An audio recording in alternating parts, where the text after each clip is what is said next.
I haven't heard much about them in a while, Edgar.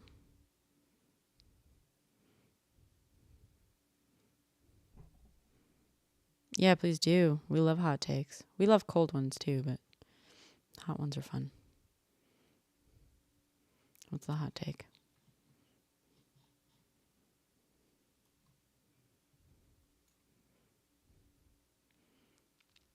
Not only unfettered access to, but like vastly control, Abe. You don't really believe in seatbelts? Why the fuck not, Tatus? What do you mean you don't believe in them? In case you got to jump and roll? I feel like you're being facetious. Are you being facetious? No, they're not, Edgar. There's not hundreds of UFOs over New Jersey. Most of the sightings got debunked as being planes. Like, people went through all the reports and were able to match up the vast majority with like flight paths and the lights that were in the videos were like airplane lights. Hi, Straight Edge.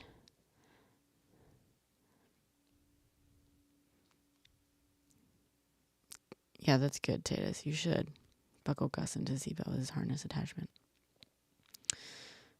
So, I mean, all the data shows that seatbelts save like a gazillion lives.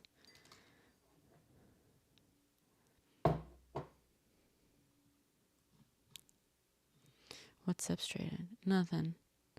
My family left today. I'm fucking tired. I can't tell if I'm in hyper focus or hyper exhaustion mode, but I think it's a little bit of both. I think I might be looking for a fight, maybe, you know, or just some intense conversation. I don't know. I can't tell yet. Try to bait me. Oh, I went to my like giant like family thing yesterday. There was like 27 people there, so no real debates or anything. Apparently, though, there was a debate that happened the night before, and my views were a part of the debate. I was very annoyed to hear this, where my views were presented, I believe, by my mother in some debate with like two of my uncles.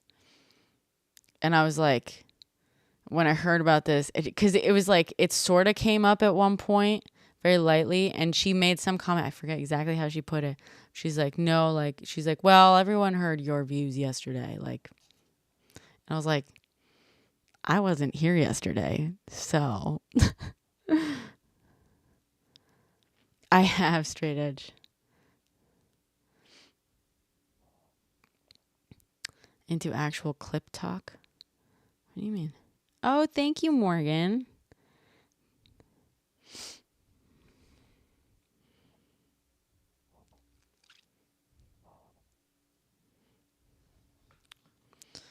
Adrenaline and dopamine, yeah. Oh, you are? Oh, okay.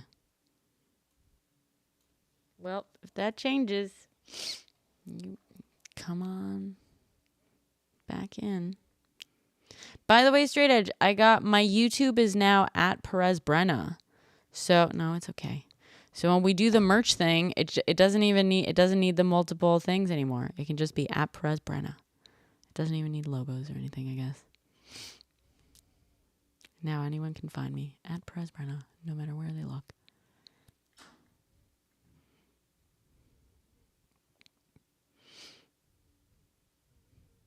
Yeah, no rush. No one's clamoring for merch. Let's just put it that way. Not yet. Shit, that reminds me, I gotta do like 100K post. Good night, Straight Edge. I hope you do get some sleep. Don't lie awake, staring up into the abyss, wondering where your life went.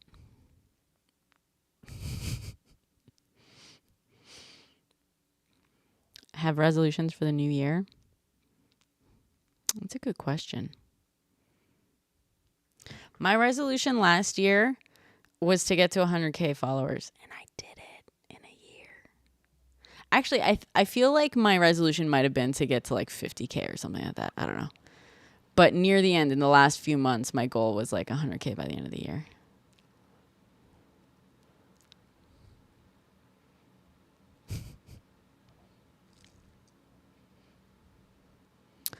Yeah. To survive, exactly. Ew, why are you being a creep, Nanook?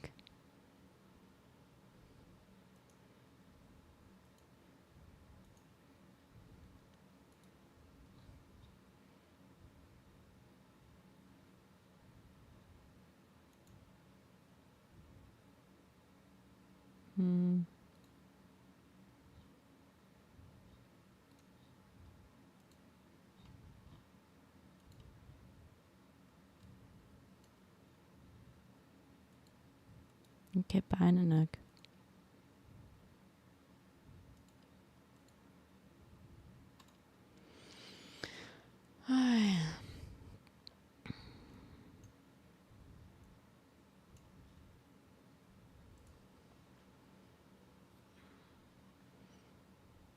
I'm good, friendo. Shibubu. Shapoopy, shapoopy, dun dun dun dun dun dun. Shibubu, shibubu. Hi, God. Oh, good. I was hoping you'd be here. Straight just did a drive-by. You're going to bed. Thank you for... Oh, Matt, thank you for the heart me. Master Jack, thank you for the heart me. Nope. Gem, thank you for the team bracelets. Avita saying Nanook. Yeah, feel it, dog. He's blocked, so you can't see what you're saying. Speaking of drive-bys... Do you want to hop off, God? No pressure. I think I might be looking for a fight. I don't know. I'm looking for like something deep. I can't tell if I'm in hyper focus or hyper exhaustion mode. My family left. I did not. Kind of looks like I'm wound up to let something out. Me? Maybe we roasted him.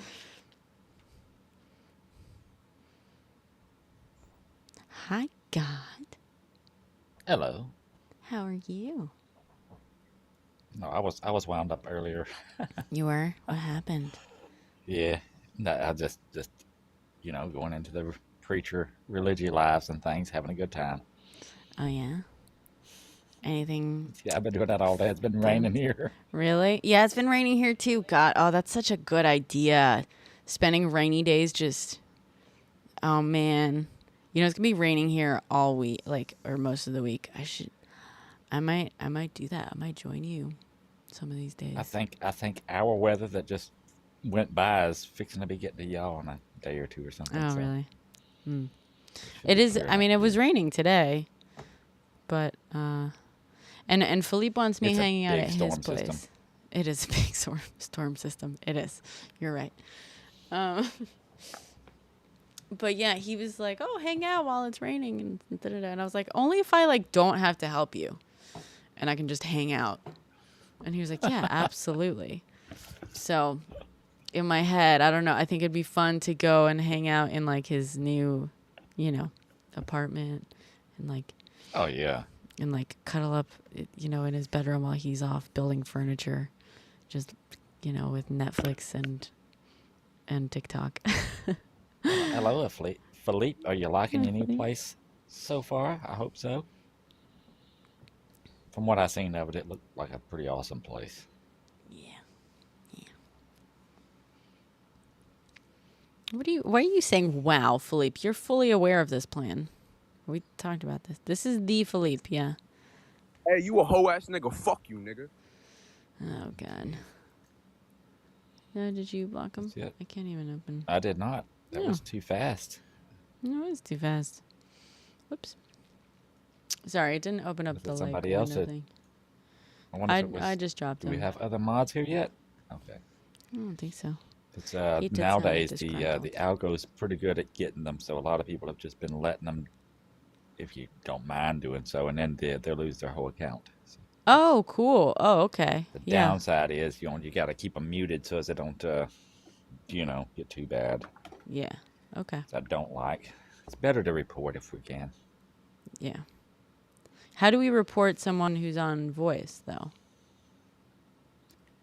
That's what I'm saying. There wasn't a way before, and there kind of still ain't. But the algorithm is, instead of getting you for it Okay. as the host, it's Yeah. a lot better now at targeting them.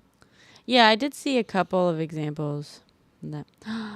Thank you, Andrea. Wishing you were around last night. God, I was trying to do some electrical work without knowing how. Yeah. Philippe has been There's always YouTube. learning trial by fire. He's been rewiring a bunch of things. It's not been going well. YouTube is very helpful, and there's other online resources. But as always, you can message me. I'm usually around. Yeah, but it's so much more fun to do it with someone like,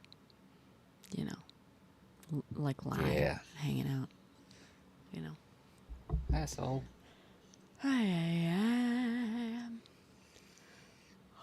It's electrical stuff. Like I said before, it's not as complicated as people pretend it is. Yeah, it's not. Elon seems to be going crazy on Twitter as the MAGAs seem to be in a civil war. Yeah, Vinny. Yeah, and the way he said, I will like rain war, like the likes over this or something. I will ignite a war or wage war over on this, like the likes of which you can't comprehend or something like this. So fucking funny. So funny. I just posted a bit of an analysis, but my analysis video was a bit of a fucking mess. It's very scattered, I think. I love Thunderfoot on YouTube's teardowns of Elon Musk. Thunderfoot? I don't know who that is. Phil. You don't know Phil Mason? I don't think so. Do I? That sounds familiar. Phil Mason sounds familiar. Well, it's actually Philip Mason. I just call him Phil, though. You're on a nickname term. Let's see. Well, yeah, I've been helping him with videos for a long time. Thunderfoot. Oh, then maybe I do know who this is. He's Scottish, so he's kind of hard to understand sometimes. Whoops. Yeah. And not to be out.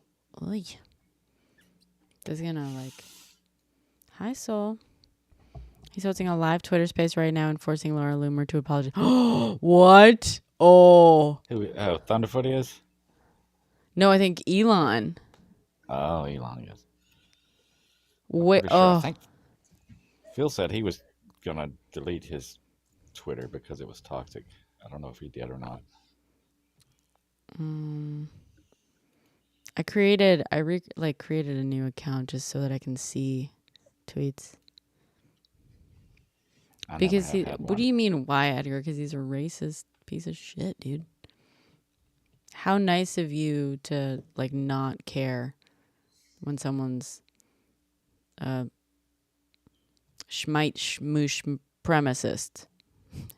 Elon but he didn't is, give Edgar. Anybody electric cars. Elon bought into a company that was already producing electric cars. Yeah. If you want to be factual, of course y'all probably don't. Elon hadn't done anything but mess things up, bankrupt businesses, and say bad things.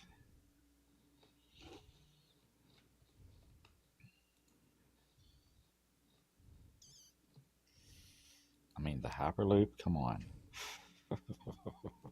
Hyperloop would have been cool if it actually worked. So what's his alt account? Should I just look up Elon Musk? Let's see what the fuck he's doing to Laura Loomer right now. Let's watch the war go down. Oh my god. The Hyperloop was impossible to start with as he presented his ideal to start with. Exactly, Andrea.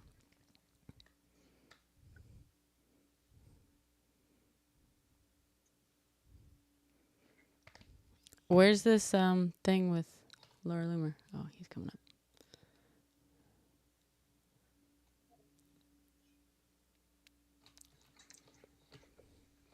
Sup? Hey, how you doing? I'm doing You hear me good. okay? Yeah, how are you, Vinny? Is this your I'm first all right. time on Voice? Yeah, do I sound terrible? It's my first time. Awful. Awful. Oh, damn. Yeah. Welcome, Vinny. Thank you. Sorry, forgive me if I'm a bit nervous. It's late here in New York. Oh, it's totally fine. I'm in New York too, Vinny. You know this. Okay. Yeah. It's Adrian Dittman at Adrian Adrian. Dittman. Hi, yo, Papa. That's his alt. What the fuck kind of alt is that? Adrian Dittman. Dittman. Yes, and he's been going off the last couple of days, and then Laura joined today and has been fighting for her life in that space. In this space. Oh, is this? If I click on the thing. Thanks, yo, Papa. Listen anonymously. The conversation. 8K other listeners. Okay. How do I? Yeah, I also Nope, think you have nope. a good voice. Oops.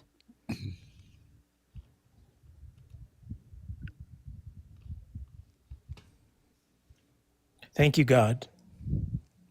Start listening anonymously. It's the mandate. Who is working against secure borders? Who is working And against border security? like, I appreciate that. I even give you credit for it, right? I have supported you in the past. You will admit, yes? See, that's Adrian. Doesn't he Yeah, sound you like have him? Yeah. supported me, but you're acting like, Yeah. oh, Laura Yeah, doesn't but when wanna you take support an this Trump extreme mandate, position, like a complete moratorium on immigration, it's just not going to work because there's going to be too much pushback. Not even from, That's well, Ian. it has not to be even the from just the standard. rhinos. It has The to be the entire standard. industry will be opposed to it. Like, how are you going to go against that? It has to be the standard.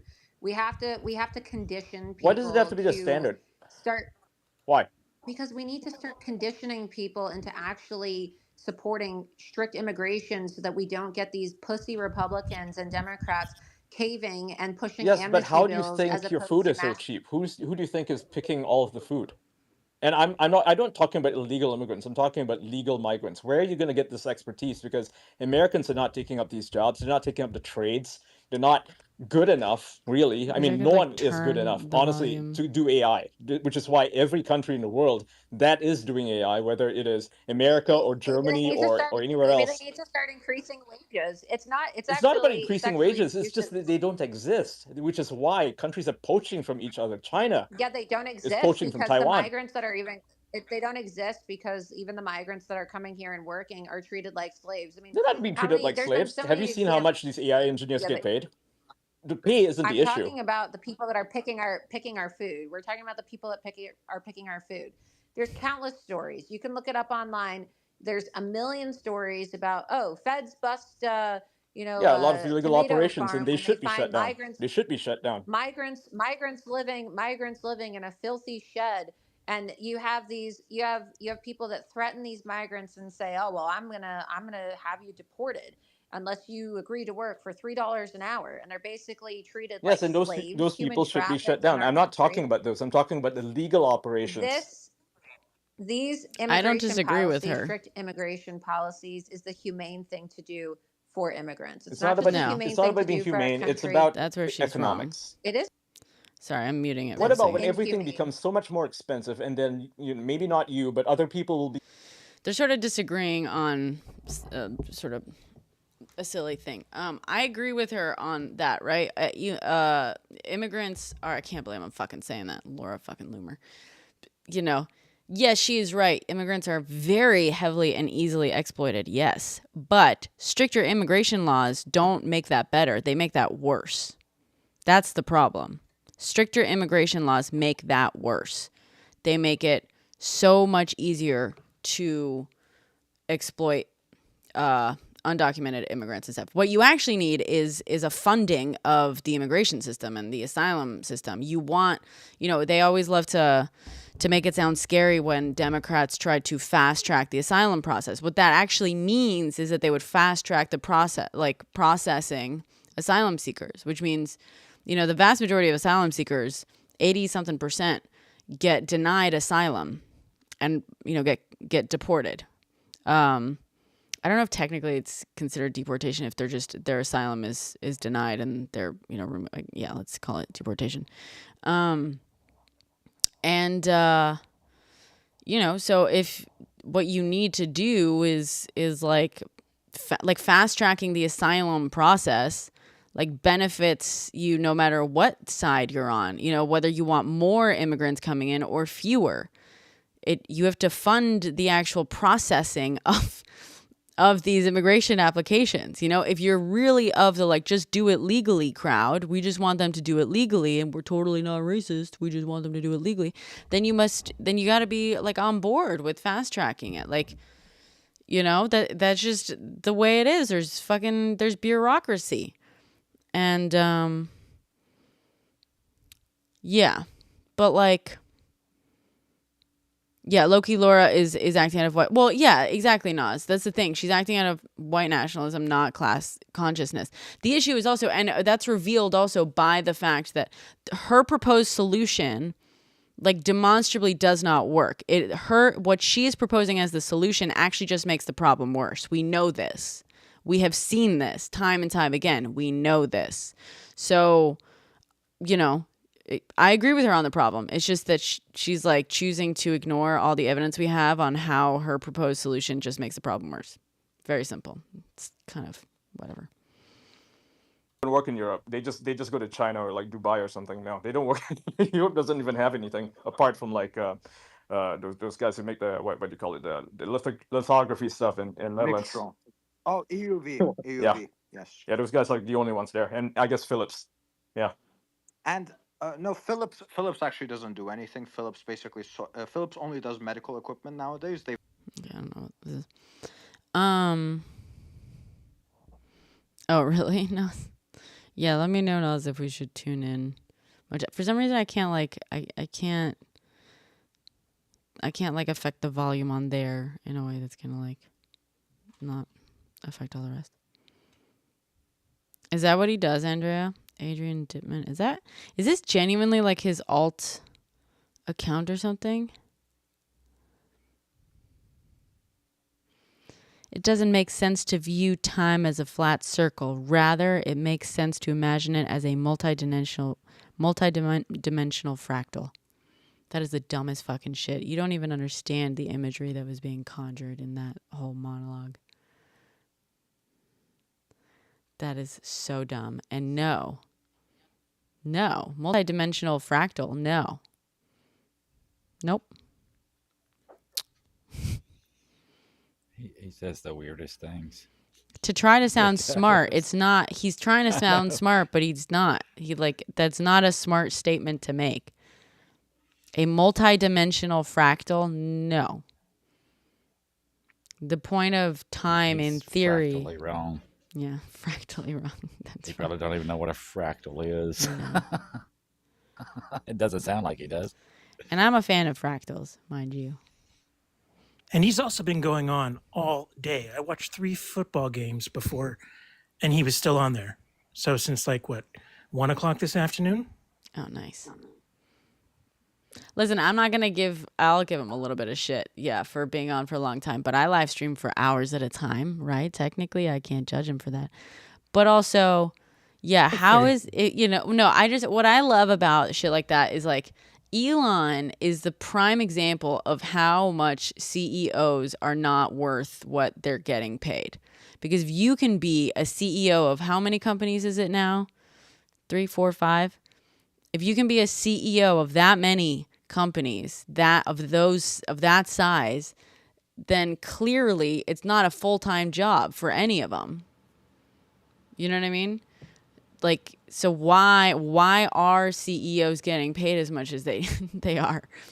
If you could be a CEO for so many fucking companies. He didn't start the electric car revolution, Edgar. Stop it.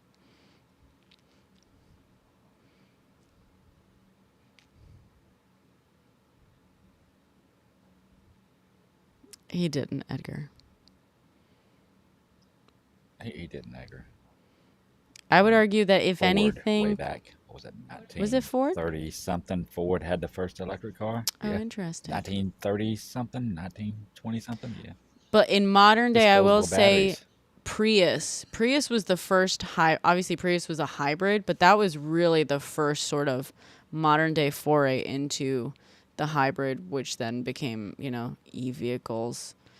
That really kicked off the whole electric vehicle thing.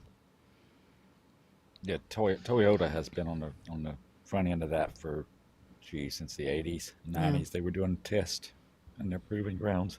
Yeah. Edgar, he didn't even like actually And invent the fucking thing, dude. he's never invented anything. I mean, you can get in the box, and I Correct, can Soul. school you He on it doesn't. if you like any of the Elong stuff.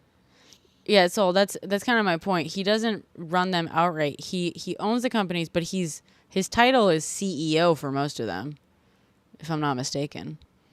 But I'm just like, the point is, he's kind of proving that, you know, if he gets paid to be the CEO of shit, but he can be the CEO of multiple companies. And he argues that the reason he gets paid so much is because he's the CEO versus, you know, whatever the employees. It's like, well, I'm pretty sure most of your employees work full-time jobs and you apparently don't, because you can apparently have 5 of the same fucking job in different companies. So like, Those, how much is he really doing of each job? Also, if he can spend 12 hours a day on a fucking live stream, you know? all the companies he runs or is CEO of would be better off and do better if he went on permanent vacation. Literally. Poor Twitter. It's just it's a fact. Poor Twitter. And for Edgar, the money he puts into the company are a lot of government subsidies. Yeah, that's the other thing I forgot. It is a fact. Get in the box. I can get my other device and start pulling up facts for you. Yeah, get Real in the box, information. Edgar. Let's Don't do be a it. scaredy cat. I don't I'm mind roasting on Elong all day. gonna grab some caffeine. I'll be right back. Sorry. Where's that full self-driving car back in 2016, bud? It'll be here next year.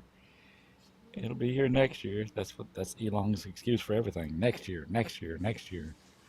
Next year never comes, does it? He was gonna have people on Mars by now. It's been what, 8, 10 years ago?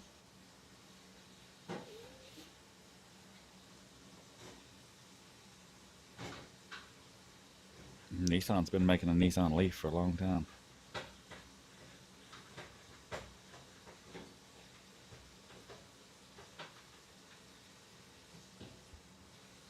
Aren't It's those true electric that cars? Oh, sorry, God. oh yeah, the Nissan Leaf is an electric car. There's lots of other ones. It's just that Tesla gets the most government subsidies, so that enables them to produce more. They also get pushed a whole lot harder. It's not that they're good vehicles; they're arguably the worst electric vehicle on the market. That's why I wish people would quit bringing them up whenever they're trying to make arguments against electric vehicles. I mean, you're picking the worst on the market of that thing. Doesn't China even have a better vehicle, electric? Yeah, they have a lot of them. They've been using electric, like trucks and shipyards and stuff for toter trucks for moving stuff around for a long time. And they're set up even better because you can just, if the battery dies, you can just pull up to a machine that just, a robot that changes out the batteries and you just keep going. Much better design. I know it's not electric, but I really want one of those tiny trucks. Oh yeah, those are so Oh, cool. they look so awesome. But unfortunately, if you live in the United States, you can't get them road legal here. Because they don't have airbags and all the other safety stuff. That and they're Yeah. below the minimum weight. Oh, really? I didn't know that. Yeah. That's the cafe standards. That's the reason why we don't have many of our micro trucks like the Nissan Hardbody and the Toyota Tacoma, the original one, anymore. It's the cafe standard. Because the American motor companies couldn't compete with those. So they lobbied to get rid of them. And it worked. I love baby trucks too. I still have one. Baby trucks. Are those just Yeah, like the they really, just really came. small? Yeah, they're perfect for most people's pickup truck needs. I mean, they're not too big. They're not too little. You can haul groceries or your animal feed or whatever else, and they're way more fuel efficient. Nice.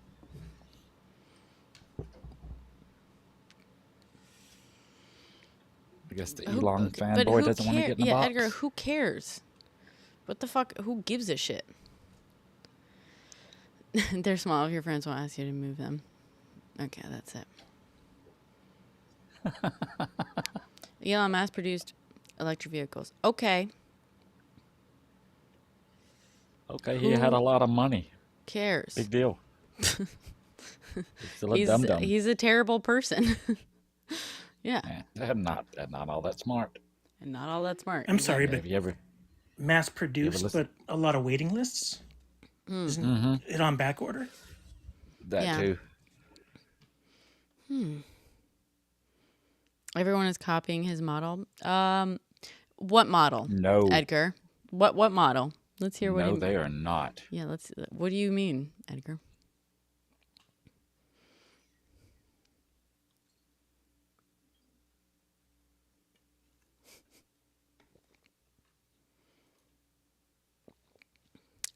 I don't think he knows what he Go means. ahead, say the S model.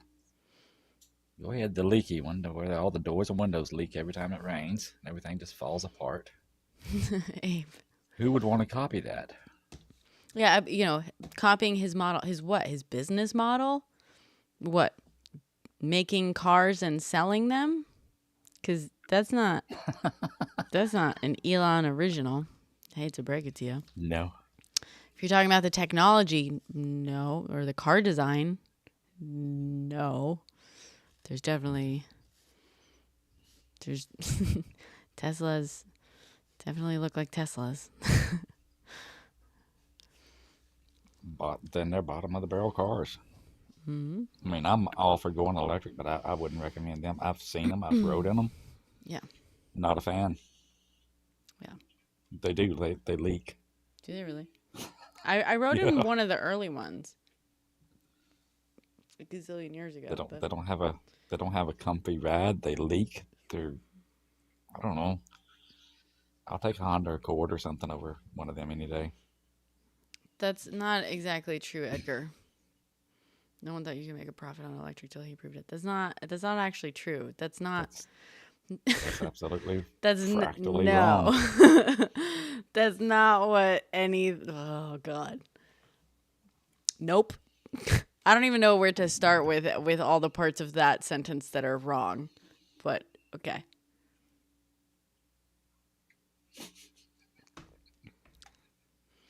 Black mold. We have our really? very own Elon fanboy.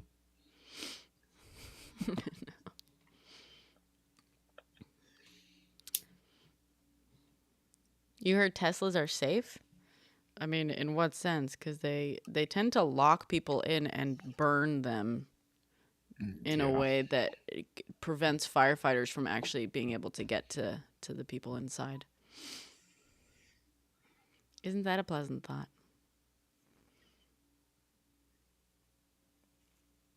They're not safe.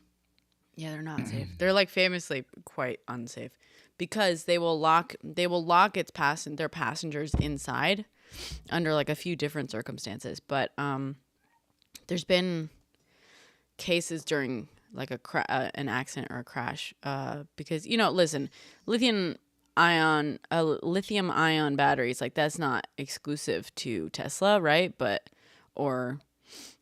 just as a product, let alone an EV, they burn hot, very, very hot, very quickly, very hard to put out fires, very dangerous fires in general.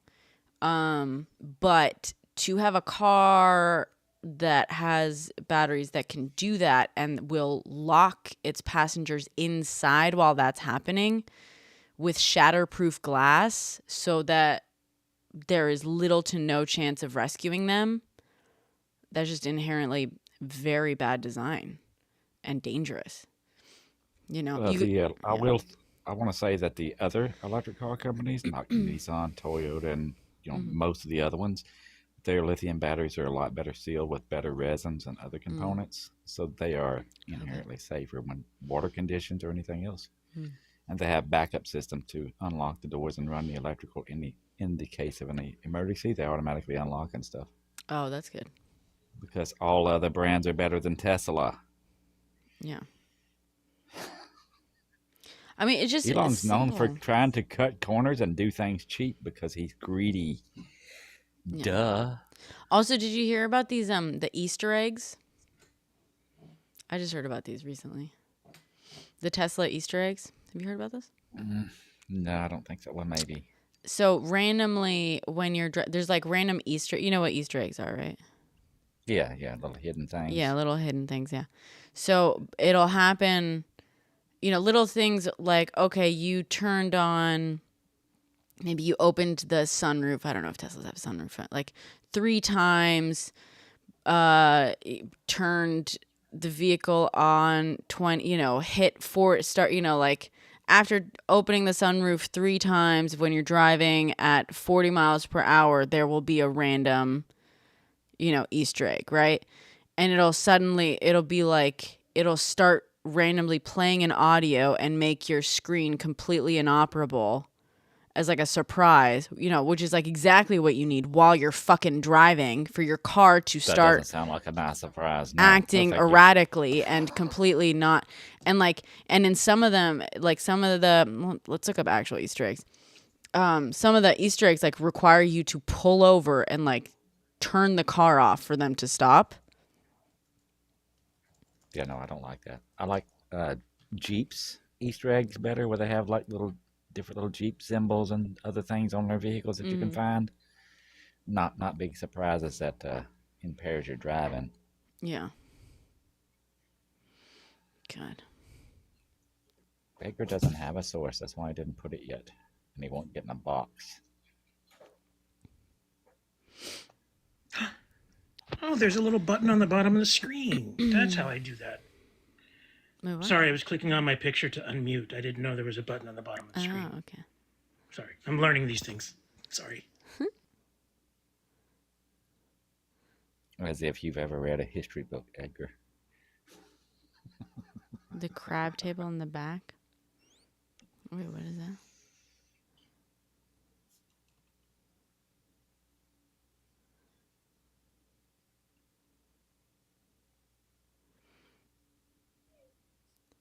I want to find. There's like one specifically like. Oh, the table in the back of the CRV. Yeah, that was the Honda. That was a nice little hidden Easter egg thing. But if people would have read their manual, they would have known it was there.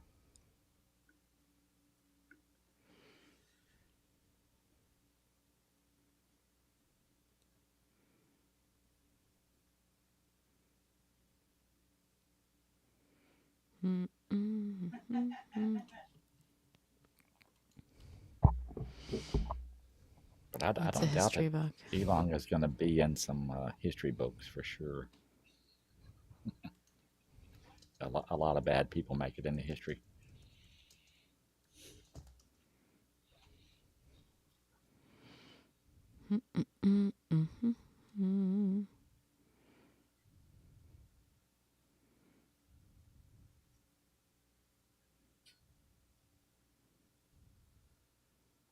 Hello, Robin. Hi. Hi. How are you? I am lovely. Yeah, good. We've got another request, Eric. Ay. How's work going? I love it so much, and I'm on vacation right now, but Nice. also working in Costco, so kind of on vacation. Yeah, nice. That's great. I love that you kept Costco gig too. I know, working 2 jobs. She works hard for her money. Working 9 to 5.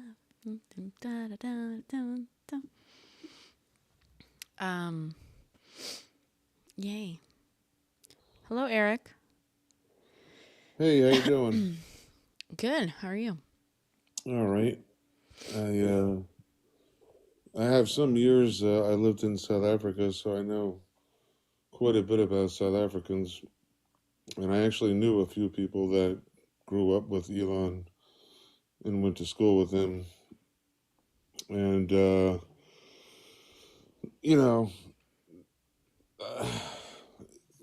just because the apartheid's over, I hope a lot of people realize, like, I mean, white South Africans are still very racist people.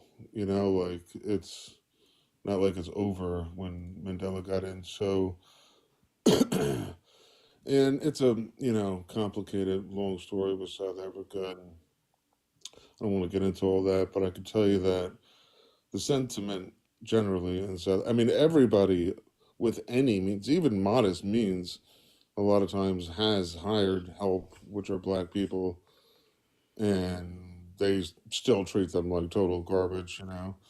They'll be nice to them in their home when they're changing their baby's diapers and stuff, but if they see them on the street, I mean, like, they won't even know who they are. And, No, Robin. I'm just trying to let people know that generally these, I mean, like, I'm not saying they're all bad people, not all white South Africans are racist, but generally, and it's a complicated story. I mean, there's a lot to unpack for South Africa, but the people that knew him said he was, him and his family are very un-South African. They're not typical what they call Budapestis, like farm people, and for that area at least, because the area he grew up in is a lot of farms, and Inshallah, brother.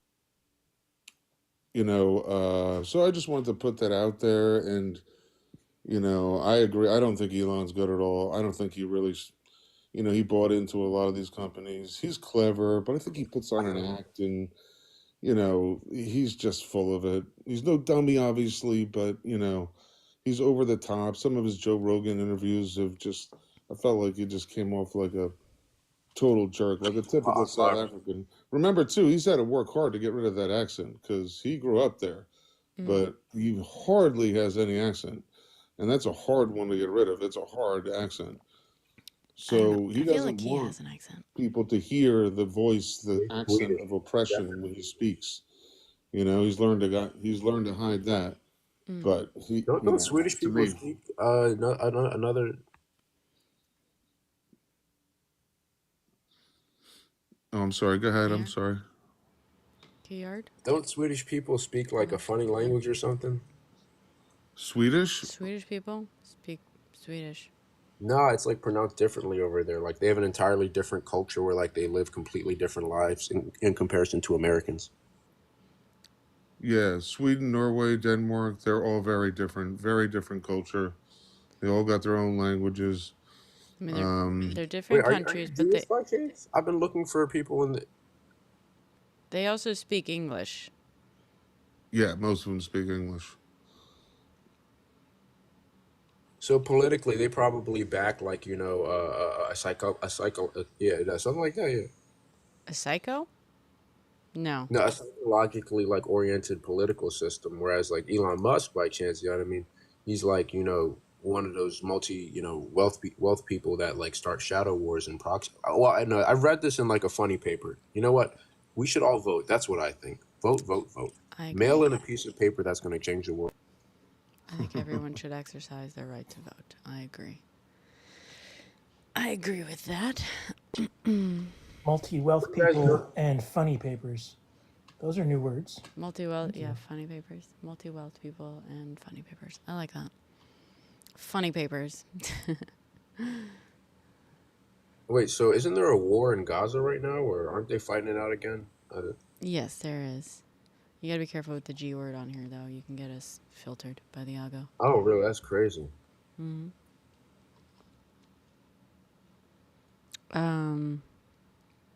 Everyone should exercise their right to assemble. Wow. Yes, Abe. What's that?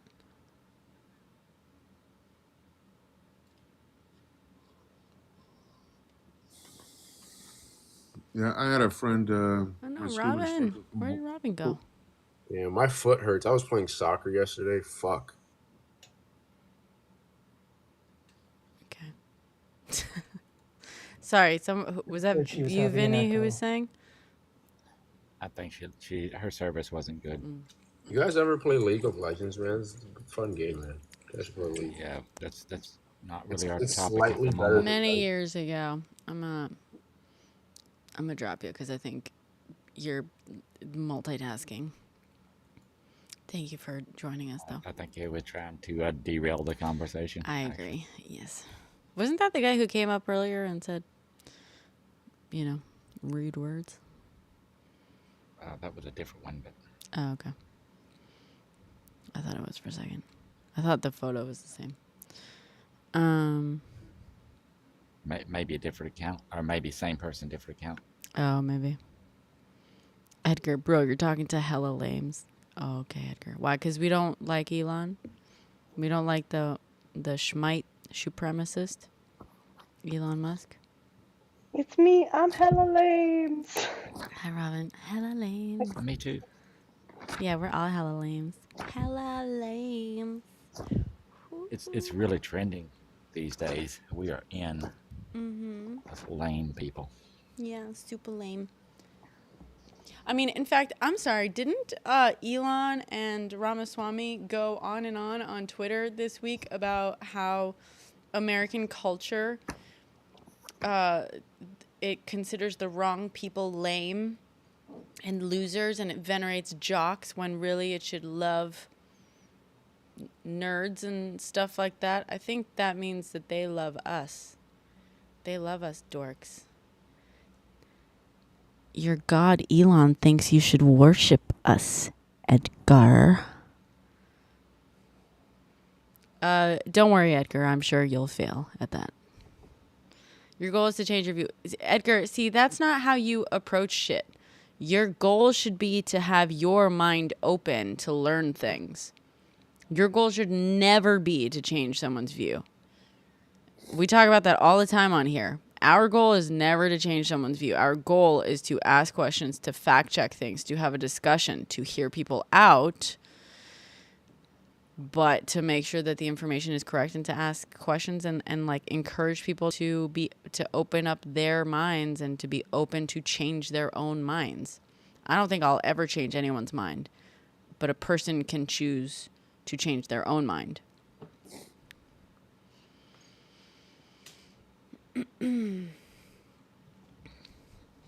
Yeah, I'm also just never going to engage with someone who's like, "Oh, my goal is to change your mind." Because no, that's not an exchange of ideas. Why would I listen to someone who is like unwilling to have their own mind changed? Does that make sense? Like, no, we can have a conversation. If the only thing you're here to do is to change people's minds, it's pointless to talk to you. Because that means you're not listening. You're not hearing what anyone else is saying. And if you have incorrect information, you're unwilling to change it. So. And if you have no sources, like, that's... Yeah. Because we fact check here. We fact check here. Yes, we do. Yeah, we don't strive to be right. We want to be correct. Yes, exactly.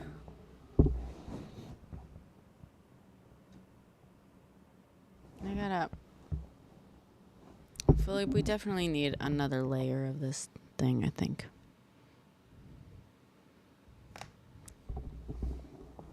The orange.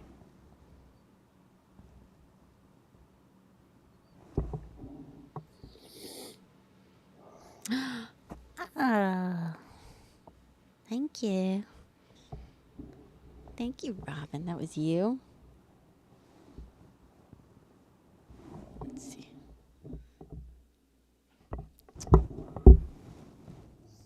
Now that Philippe is getting into the electrical, he'll find a way to dim that down, probably, like I was talking about before.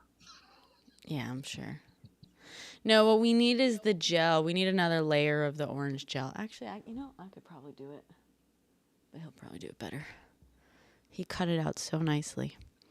Because, I can dim it down, but it starts flickering. And so we don't want that. But if we put the gel on, it just cuts it down a little bit more. So it gives us a little bit. Filters more of the light out. Yeah, exactly. All right, Philippe, I will. I might just do it myself. Come over now, Philippe. What's the agenda for tonight? I don't know. I think I'm in a mood to get in deep. I was really disappointed. Disappointed, not really disappointed. I was talking about this right before you came in, God. I had that family dinner last night with my MAGA family and all that stuff. But there was 27 people at the house. More than any year before. So it was relatively peaceful in that sense. Obviously it was a fucking madhouse. But whatever. But so A little overwhelming. it was very overwhelming, yeah. Philippe and I both were like, okay. Like by the end of the night we were like, all right, it's time to go. But because there was a lot of kids running around and stuff. But I like found there had apparently been, oh, Philippe, I didn't tell you this part. There had apparently been a discussion the night before, and I forget exactly how my mother said it, but she basically was like, oh, no, they know your views on it. And I was like, how would they know my views on it? Like, and she was like, well, I told them, and I was like, you tend to misrepresent my views on things. I don't know if I trust you, But it was like this weird thing where she's like, no, they don't want to hear it because they've already heard your opinions. And I was like, what do you fucking mean? I haven't talked about this thing, whatever. So Philippe, the thing that you didn't hear is today I was like trying to figure out, I mentioned to my mom, one of my uncles was giving me like real cold shoulder, and I assumed it was because of something that happened with my dog last year. My dog is an angel. She did nothing wrong. And I mentioned it to my mom, like, oh, he was, so-and-so was giving me a cold shoulder. I'm pretty sure, I assume it was because of Rizzo last year. And she was like, oh, I don't, maybe. I was like, because, we were cool for the last couple of years. We had one kerfuffle a few years ago, but whatever. And she was like, well, he was probably upset because of that discussion. I was like, oh, the one that I wasn't a fucking part of?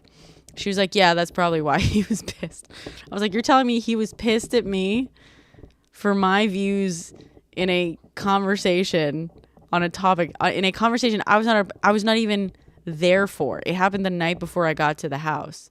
And apparently the discussion, I don't know if this is making any sense.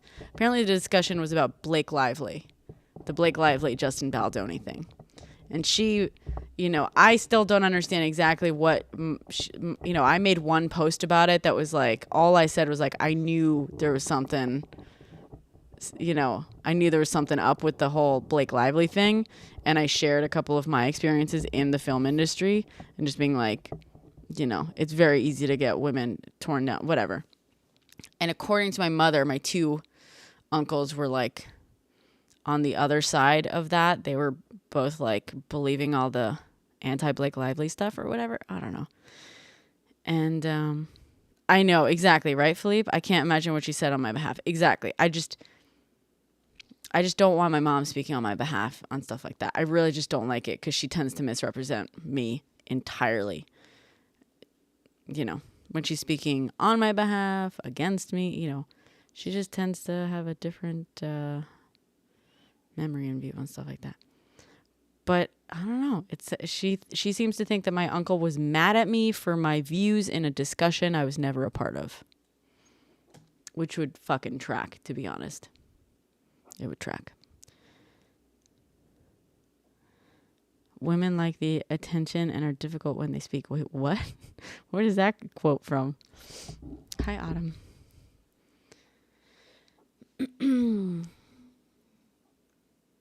Sorry, that's my... Oh, shoot. I don't think I'm connected.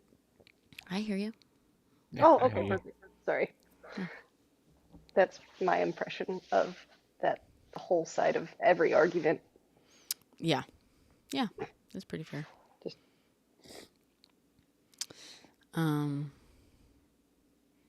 Yeah, it was just whatever.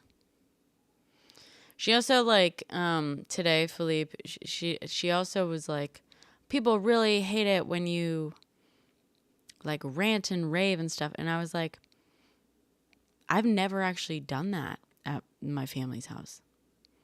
I was like, what are you talking about? I've literally never done that. And she's like, yes, you have. I was like, name one. Name one time that I got emotional and started like ranting about something there. I'm very good at not getting emotional there. There was exactly once that I got emotional. I think I mentioned it the other night. I was like, you're completely making that up, dude. Because my mom gets emotional. She tends to, you guys heard, she tends to scream. She tends to yell, get angry about the political stuff. I was like, I got emotional exactly once, but me getting emotional was me removing myself and crying, yes, but like out of sight. I've never done like the whole ranting and screaming thing there. I was like, you're completely making that up. The fact that you are deciding that I do that there is crazy. And she was like, what do you, she's like, oh, and I was like, I will walk you through exactly what happened that night. I remember it perfectly. And like, yeah, it is, Abe. I mean, I'll rant and rave for sure. But in this like situation with the family, that's what my mom does. And she basically wants me to be just like her in that situation. She like wants to think of me as a person who does the same thing, but I don't. I haven't had those moments that she has every year with people. And I was like, that year? No, I was like, that year it was a Monica Lewinsky year. That's what it all was. It was all about Monica Lewinsky. And I was like, I was getting upset I was getting frustrated because A, I was not being allowed to speak. And B, all I was saying to the three, like her and her sister and her sister's husband, boomers, all of them, was I was explaining that my generation views the Monica Lewinsky situation very differently than they did at the time. And they were refusing to like hear that or accept it or whatever. And I was like, and ironically, like you were all kind of proving my point by like refusing to hear me out on how my generation views and talks about that whole thing and how differently we view it from you guys. And like, that it's just very different. It's a very different understanding from it. And you guys were like telling me I was wrong. And it's like, how the fuck would you know? and then, so that was like the first sort of thing that happened. And I was getting frustrated with that. And then the second moment that happened that night from that was I mentioned the word slut shaming. Hopefully that won't get me in trouble on here. Slut shaming. And my uncle was like, what is that? And this is an uncle that thinks of himself as a, lefty, liberal, whatever. And has daughters, multiple daughters. And I was like, you don't know what slut shaming is? And he was like, no, what is it? And so I first told him the definition of it. And he like scoffed. I was like, well, that would be like saying that your mom is a slut for, shaming your mother for having you. And I was like, well, yeah, that's yes and no. And I was trying to explain it to him. I was trying to answer his question, like didn't even get like a sentence out. And he got up and walked out of the room. And I was like very frustrated with that. I was like, it was just like, it was very rude. It was him just like scoffing at this idea of what slut shaming is and then asking me to define it for him and getting up and walking out of the room before I even had a chance to like get a fucking sentence out. And then the third moment that night, as that was just climbing, my other uncle took a vote on whether or not women take advantage of getting harassed and essayed at work. And I was like, firstly, how the fuck does that settle the Monica Lewinsky thing debate? Doesn't. Secondly, how is that in any way okay? And that's what upset me. And that's when I got up from the table and like went down to the basement and just like, that's when I started with like, and for me, it was just like, for me, it was like the frustration. Thank you, Chris. Yeah. How emotional. Exactly. Right, Robin? It was just the frustrating, you know, I get frustrated. You've seen me. I get frustrated when I feel like I can't speak, or, you know, people are like refusing to hear me out. And especially when I was just being like, I understand your generation's viewpoint on this. I'm just telling you that my generation views it differently. And they were ironically proving me right by being like, no, you're wrong. You're wrong. You're wrong. And like not letting me finish. And then being like, what do you even know? Like, you weren't around. You didn't see it happen. And I was like, I mean, I was 9 and my mom was like very much following it. Like, I grew up in a very political household with a mom that was like kind of obsessed with the scandal. I was pretty aware of it. And, you know, yeah, I was 9, but also not an idiot. Exactly, Robin. Yeah. I hate being misunderstood. I hate being like denied the chance to like actually speak also. You know what I mean? It was that whole mix of like, they're refusing to let me speak and also like just not willing to engage with what I was saying, I was just like, feminism has changed and the feminist understanding of these events has changed, and it is used as a case study nowadays. Like, it's used to start this discourse on how feminism has changed over the course of 20 years. This was back in like 2020, right? This was like right before the pandemic. And I was like, that's all I was like trying to explain to them. That's, you know, and they just like, whatever. So that was like the frustration that was building. And then it just, when I was asked like, what's slut shaming? And as I was trying to explain it, the person who asked me to explain it got up and walked out of the fucking room. Firstly, scoffed at me for such a preposterous idea and like acting as though I was making that up. And this is a person with like, again, multiple daughters who are, you know, Gen Z daughters, who, by the way, in the past have thanked me for calling him out on how he's spoken about them.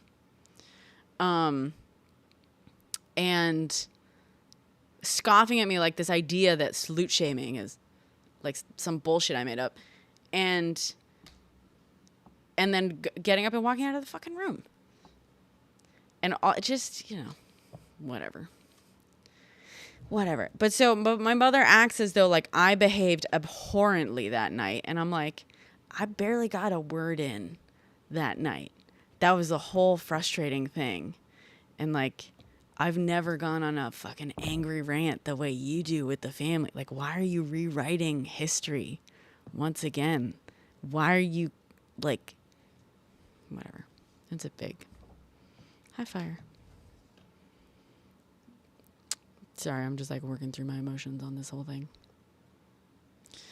It frustrated me that my mother like rewrote the whole thing entirely. And I had to tell her also, I was like, you know, I spoke to this other cousin about it afterwards, and she said that like, because my mom was like, everyone was so upset with you afterwards. I was like, no, actually. Like, I upset a couple people because I posted a little something about it on my Instagram story. You know, whatever. Sure, I probably shouldn't have done that, but also, who gives a shit? It was my Instagram story. You know, like 20 people saw it. And, oops.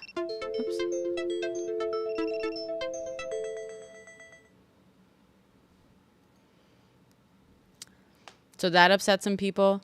But then I was texting with my cousin who wasn't there that night, like right afterwards.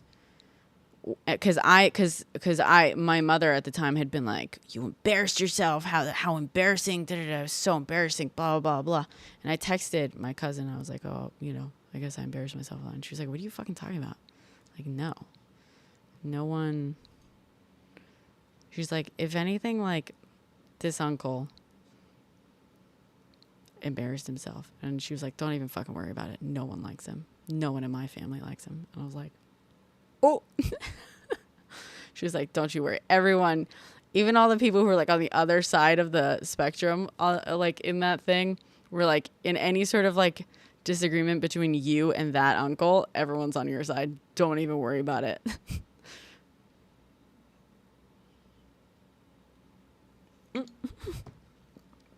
You didn't, Robin. Do you want to come up and share with the class?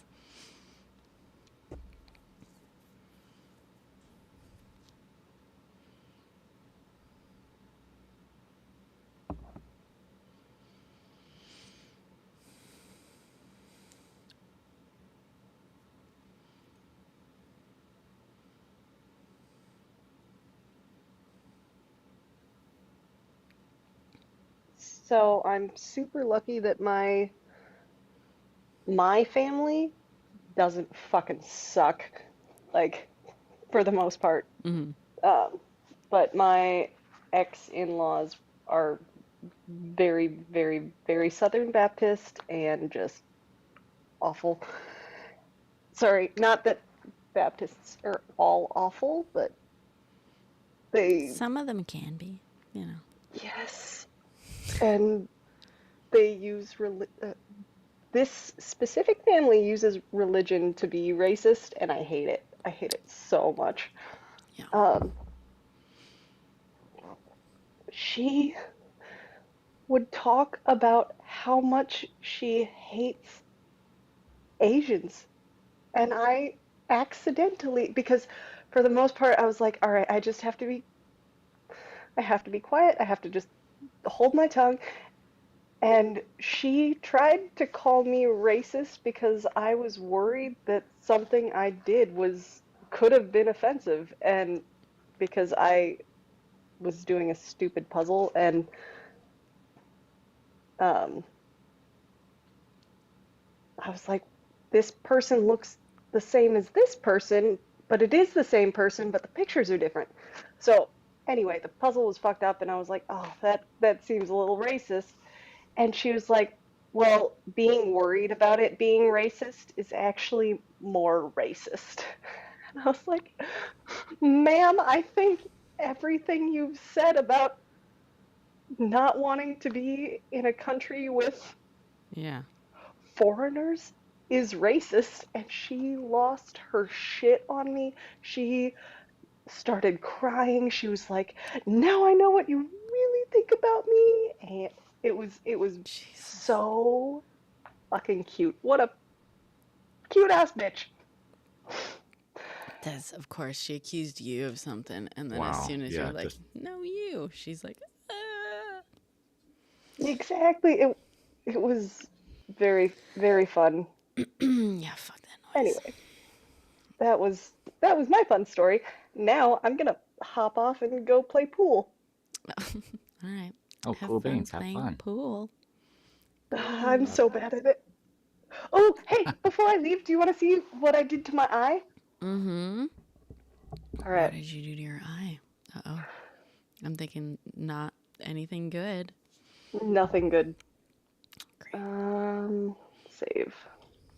Wait, hold All on. Let me right. see if I can make you, if I can put you, I was rocking out to Les Mis.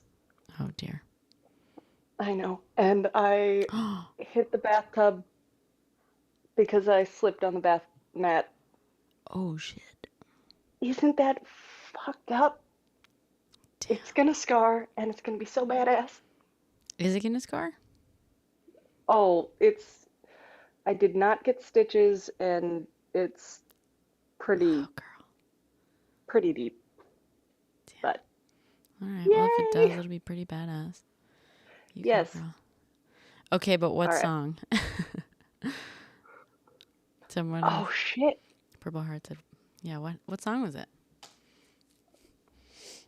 I don't fucking remember. That might have something to do with hitting my head. I would assume it was Stars or anything by that fucker. What's his name?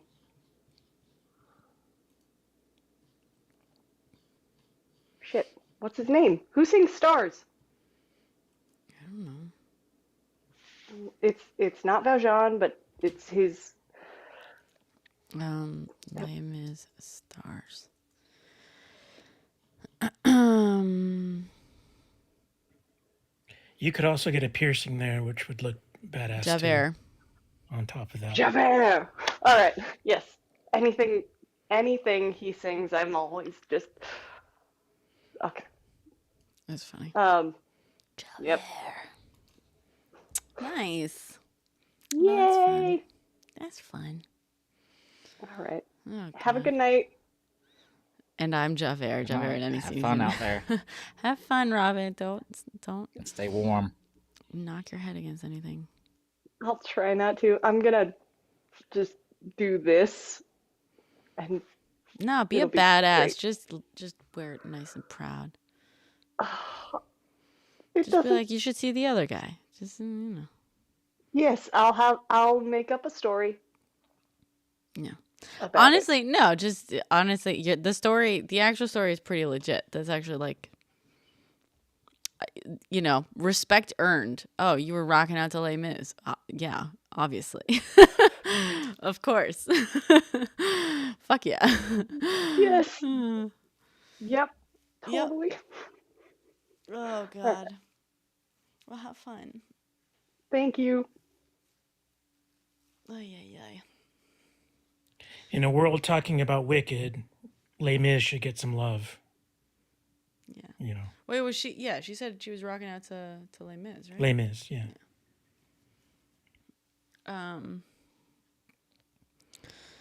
Gillard, why are you requesting?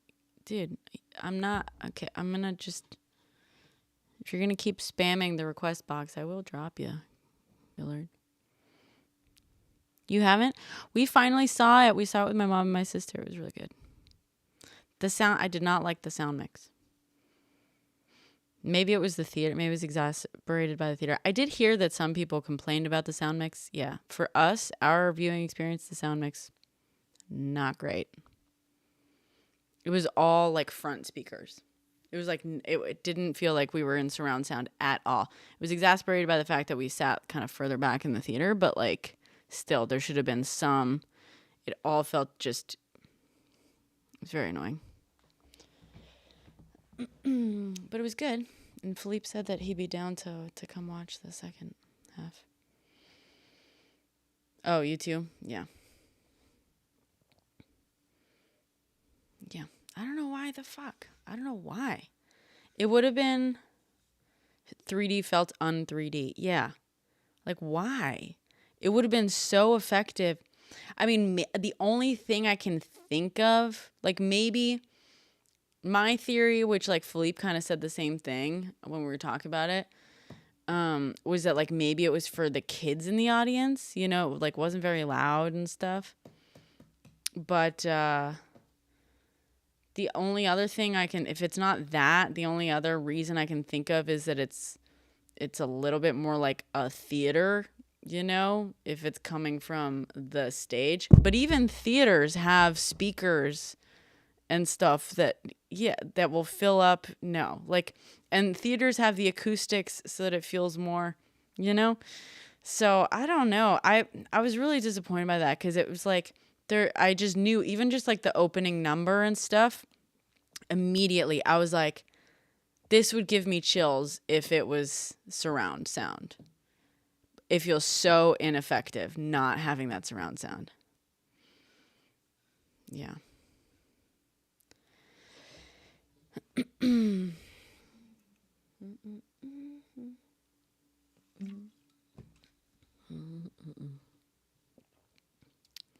Yeah. When you say you saw it in a live performance, you mean the movie, or you mean you saw the musical live? We saw it when I was a teenager. We went to see. We saw it on Broadway.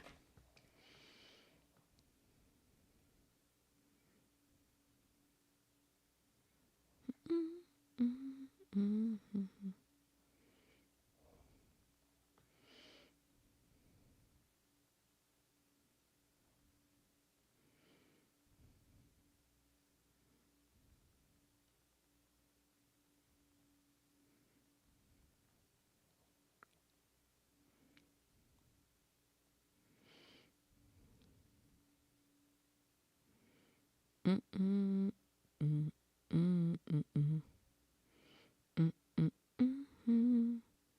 Mhm, mhm, mhm, mhm. Mm, mm, mm, mm. Oh, nice.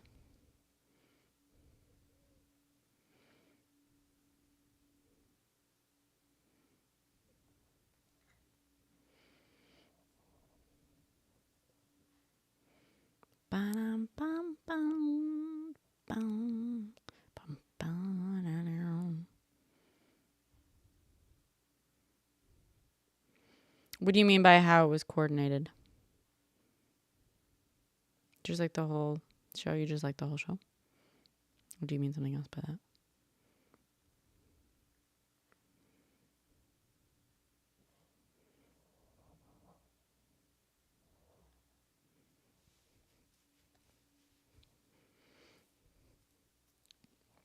I forgot to post this on Instagram and the others.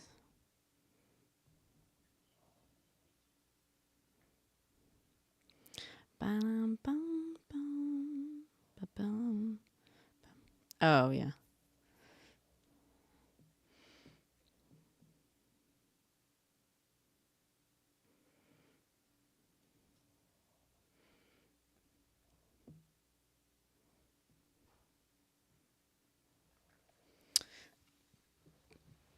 All right, what should we talk about next? How can we get people angry? Not sure. Either politics, religion, abortion. What else we got? Mm-hmm. Since Robin brought up the religion thing, I find it hard to find someone who is religious and not racist. Interesting. They're rare. Because most of those Abrahamic religions, they kind of push that on people. They kind of teach them to be racist. I mean, if I'm if I'm in the special group and you're not, Yeah. you know, one thing leads to the next. Yeah. I mean, I can see that there's an inherent hierarchy built into Abrahamic religion. I mean, especially like, Christianity, head of the family. I mean, there's God, there's a supreme leader, and then there's the head of the church, and then there's the church leaders, right? And then in terms of your home, there's the head of the household, and then everything is set up to be understood hierarchically, and I think that just creates this sort of de facto understanding of the world where everything has its place in a fucking hierarchy. Exactly, which don't lead to anything good. Yeah. It's not a good idea. So yeah, I know a few people that I've met on here, none in real life, that were religious, who say they're Christians and are not racist, homophobes or anything, but very few, and that's out of a lot of people. Yeah. That's why normally whenever we get a religious person up here, I usually just say, let's just go ahead and cut to the racist part. Yeah, I don't want to say. I think there's plenty of people who are religious but not outright racist, and by that I mean like not any more so than any white person in America, right? That's gonna have certain just like systemically like ingrained, structurally ingrained, racism to like the system they were like raised in, and just like their understanding, like no matter how much you kind of like work on that, there's always going to be whatever. Yeah, there's always going to be a little bit of it, but and like say the Bible Belt, for example, is the worst about racist people in the United States. Yeah, but I think and maybe just religion just primes you to be more open to. It does seem to be, and I think it's something that needs to be looked into and thought about a little bit more. Yeah. We got a request. Maybe we're getting something going here. Oh, it's Cynthia. Cynthia's friendly. Hey, Cynthia. Cynthia's not going to give anyone any shit. Hello, my dear. Hello, Cynthia. How are you? I don't think you know this about me, but I grew up actually. I was Protestant, and I actually grew up because kind of learning through all that, and then back in the day, through school, you were actually able to apply to different jobs and everything. So I applied to be a personal assistant, and I applied to be a personal assistant to a interfaith minister. Mm-hmm. And I ended up traveling several parts of the world Oh, that's cool. with her. She was bisexual. Careful. That's fine. She tried more than 2 types of binary sexualities. I don't know what I'm It's the supposed to S say. word that's going to be a problem. Thanks. Got you. Yeah. So bi, she was bi or pan. I feel like that's like, how is that? That's what we've always called it. Right.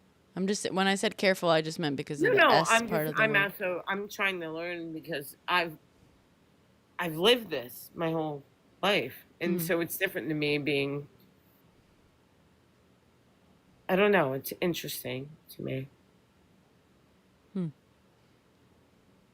You obviously know people from other parts of the world, Mm-hmm. and it's not as heartful. I don't even know what to say. I mean, it entirely depends on where in the world. Oh, completely. Do you know what I mean? It's really interesting. Like, Brazil, like, it's so interesting to me when, Spain, interesting, like how it's put in one way and then another. I don't know what you mean. Brazil, all right. So in Brazil, like, I'm trying to say it in the correct way. So if you think about like in Carnival and other places like that, like everybody is shown to dress a certain way and the opposite way of anything. Carnival. Okay. What are you saying that they're less judgmental about such No, things? it's actually the opposite. They're I beaten in the streets. I wouldn't know. I've never been to those other places. Okay. Brazil is actually like it's really harsh on anybody that is. Mm-hmm. Do you get what I mean? And I know so many people that are from Brazil that they've actually educated and ran because of that. Okay. You saying ran from Brazil? Yes. Right. Yes, I've never been to Brazil, so I don't personally know. Okay. I'm so sorry. I'm not sure what you're talking about, but I'll just speak honestly. I have so many friends that are from Brazil, and they are actually they are actually either I don't even care. They I just don't want to get you in trouble. I mean, just try to avoid the S word. Okay, so they prefer the same sex. Okay.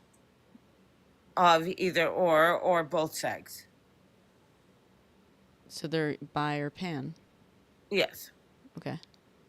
And so what is really interesting is that about when it happens in Brazil, if you actually know the culture, is that there is a lot of dressing in one or another way.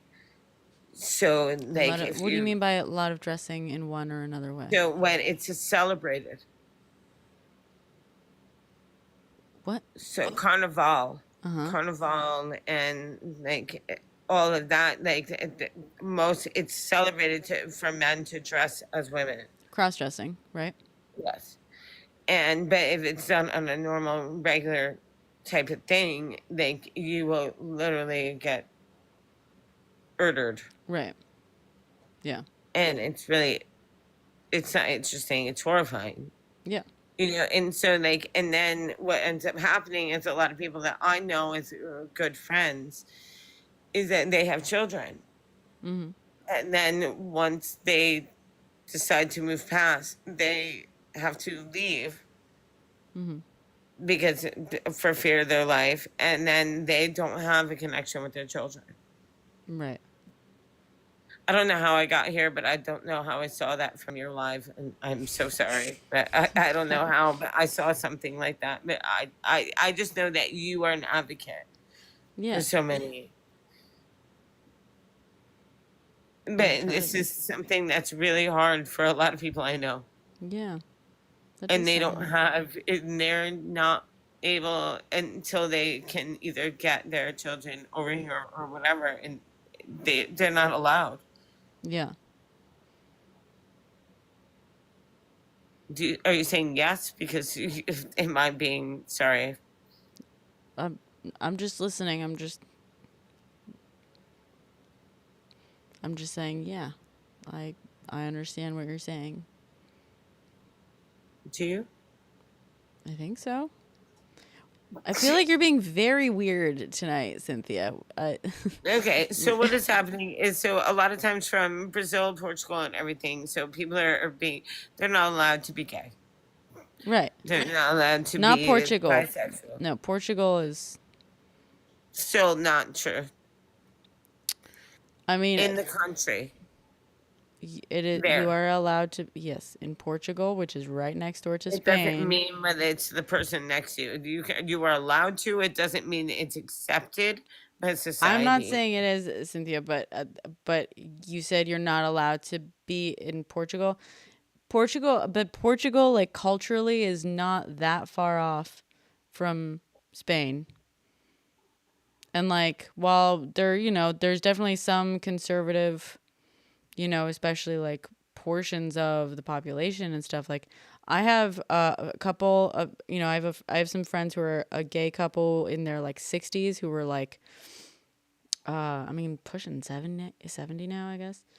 They were from New York City. They were around during the 80s and the AIDS crisis in New York City. They were part of, GMHC, all this stuff. They moved to Madrid recently. And one of my first TikToks ever was just a video. That's different. Okay, but Portugal, you understand, is right next to Spain. Like, yeah, it's not Brazil. Portugal, like, no, yes, no, but Portugal is not Brazil. No, I know they speak Portuguese. I understand the difference, and that's by Brazil, and that is Southern America, not Europe. Right. I understand the difference in continental. Right. So I'm just saying, yes, I know. I know a little bit, vaguely that yes, in Brazil it's very much not accepted. Portugal, it's you're allowed to be gay in Portugal. Right. And it's a lot more accepted. Right. And it's very much accepted in Spain. Mm-hmm. But it's also, there is certain parts of Spain and Portugal. Sure. Yeah, that's what I said. Yeah, there's parts of society. But just to give you, again, as I was saying, my friend Hank moved to Madrid, lived in New York City. Like Lower East, well, West Village, actually. Like literally the heart of, New York City during the epidemic and ever since then, and like the heart of the neighborhoods, the most LGBTQ friendly area in the entire city. He moved to Spain, and one of my first TikTok videos ever, you can go scroll all the way back if you want to. I'm talking to him, and he's wearing a skirt, and he talks about like how he never, in the United States, he would not feel comfortable wearing a skirt. But in Spain, he does. And he said, like, the most you get is like an abuela, which means, a grandmother, like sometimes looking you up, giving you a look like this, looking you up and down. But he said in Europe, he's like, where it's just so much more just like, do whatever you're going to do. Like no one, whatever. Not to say that there's no issues, obviously, in Spain or Portugal, just Europe in general, but just giving, he was in New York City. There's no fucking, like most people would assume of all the cities in the United States, New York City would be near the top, at least among the top 5 most sort of friendly. Or to not? What? I'm saying New York City to be like the most accepting or to not. That's to be one of the more accepting ones, yes. Oh, okay. Yeah, among the top, few most accepting ones, maybe San Francisco's a little bit more. But he didn't wear a skirt in New York City. Even being like in like super, super connected, like super deep in LGBTQ community, like, New York City. Like he's like an institution, okay? He would not do that. But he moved to Spain and just not even like knowing people there. He was like, I feel so much more comfortable just like doing this. I don't feel unsafe doing this in Spain.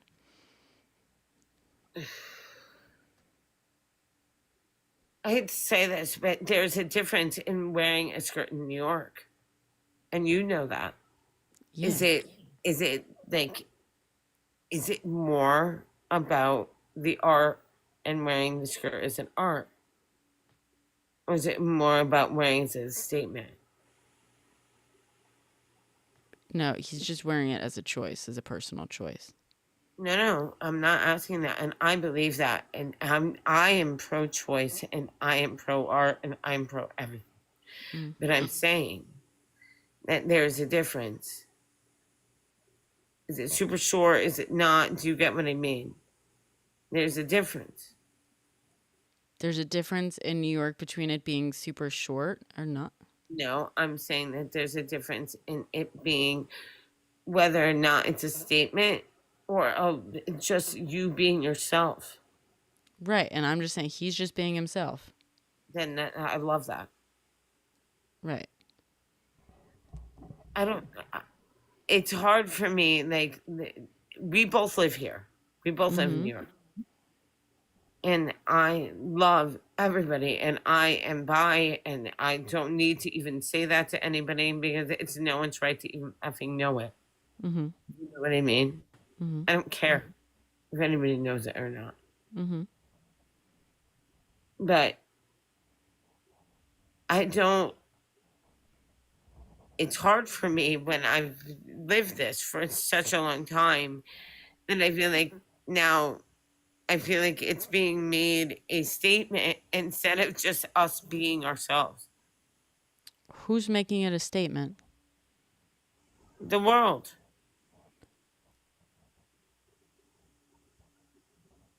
I don't know if I don't think you understand what I'm saying. No, I don't. It's okay. Well, you're saying people are saying that that being bi is a statement? That not understanding and not having a choice and not saying that like I have a place in this is a statement. In that moment, like saying that I don't have a choice, it's a statement. I don't understand what you're saying. Sage says the action of not having a choice. I'm not having no. Is a statement within itself.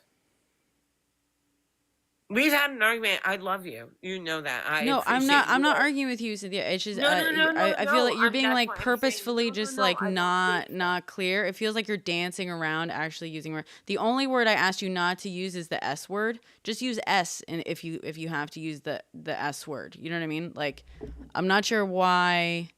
That's why I'm dancing around, and it's hard for me to not. Right. I'm older. I'm way older. It's hard.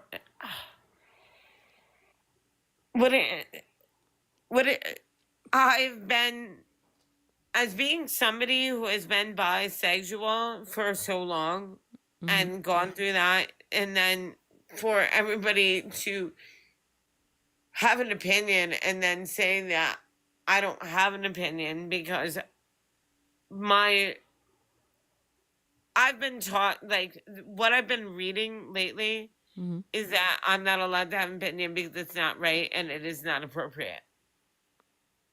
Sorry, repeat that last bit. What I've been reading lately is not correct for me to have an opinion because it's not appropriate.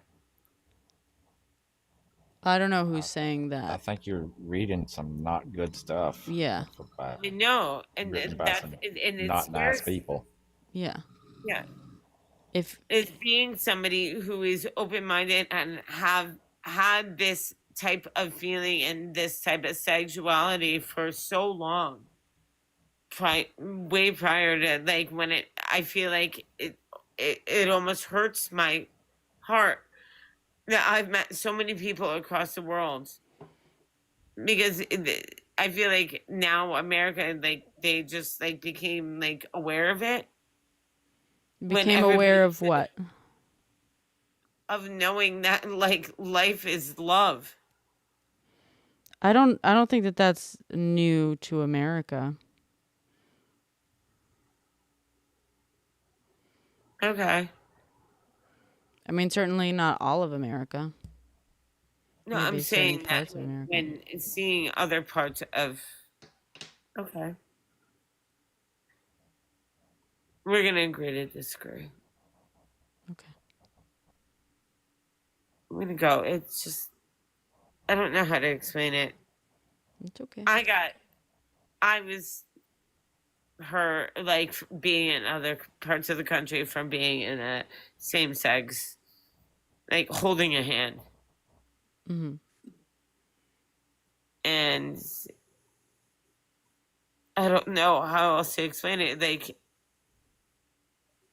I don't know. It's hard for me because, and then when I came back and I tried to look for help, there was nothing. Right. I don't know how to explain it, and I don't know how to explain it right now. Sorry, It's okay. My friend also just passed. It's fine. I love you. I'm sorry.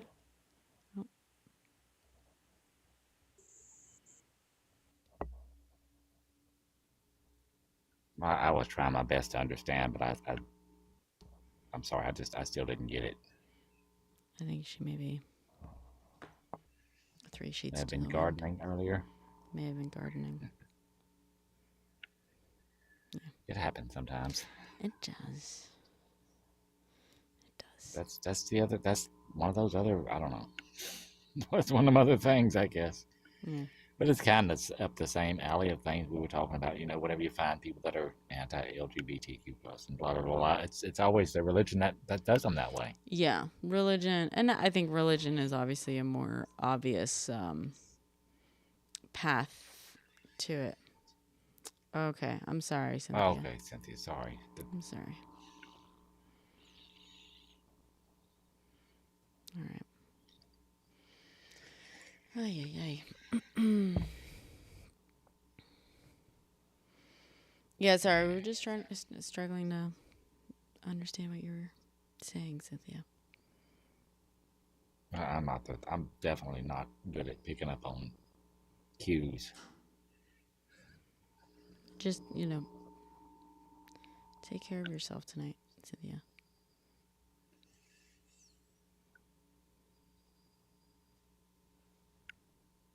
Yeah.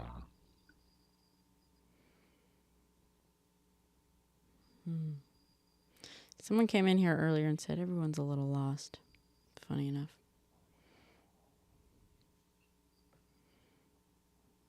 Okay.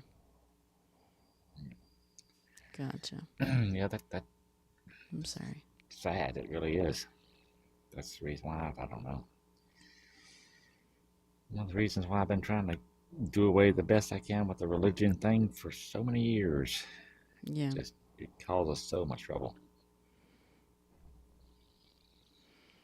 It really does. There's so much hate in this world. As someone else said today in this live, and it's a classic one. There's ain't no hate like Christian love. Yeah. They'll do those things and then pretend that they love you at the same time.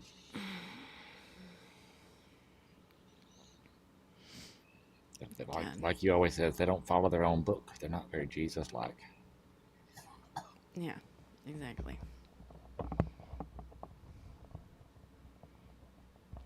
As a Canadian, the frustration with American Pie and with the sadness for America is too much. I get that, Gracie. We live in America. It's, very... That's a good way of describing it. The frustration mixed with the sadness is too much. I agree. It's hard to know what to let come to the front sometimes, grief or anger. I mean, I guess anger is a part of grief, right? Maybe just sadness or anger. Yeah, they kind of go hand in hand. Yeah. Living in America, being American, just existing. America itself just feels like one giant just project in grief, Just, yeah. Fear. Yeah. Sorry, I just need to. I'm pretty lucky. I don't have to. I don't have any fear, but I fear for other people, not for myself. I say I'm lucky in that way. Privileged, lucky, whatever you want to call it. You still with us, Vinny?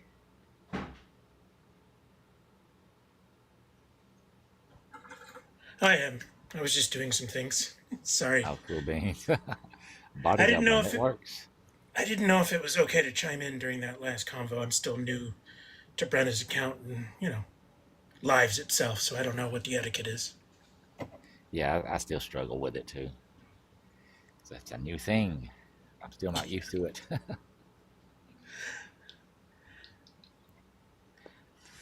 Mostly I do just sit and chill and try to chime in whenever I think I have something that's relevant, helpful. I think that's what I'm trying to do. in other people's lives anyway. Live streams. Yeah, I feel you, Gracie. At least, Gracie, you do have, like, your country's laws to protect you, right? Unfortunately, those of us who are stuck on this ship, like, the laws that are, and the system that is in place to protect us is entirely under their control as well.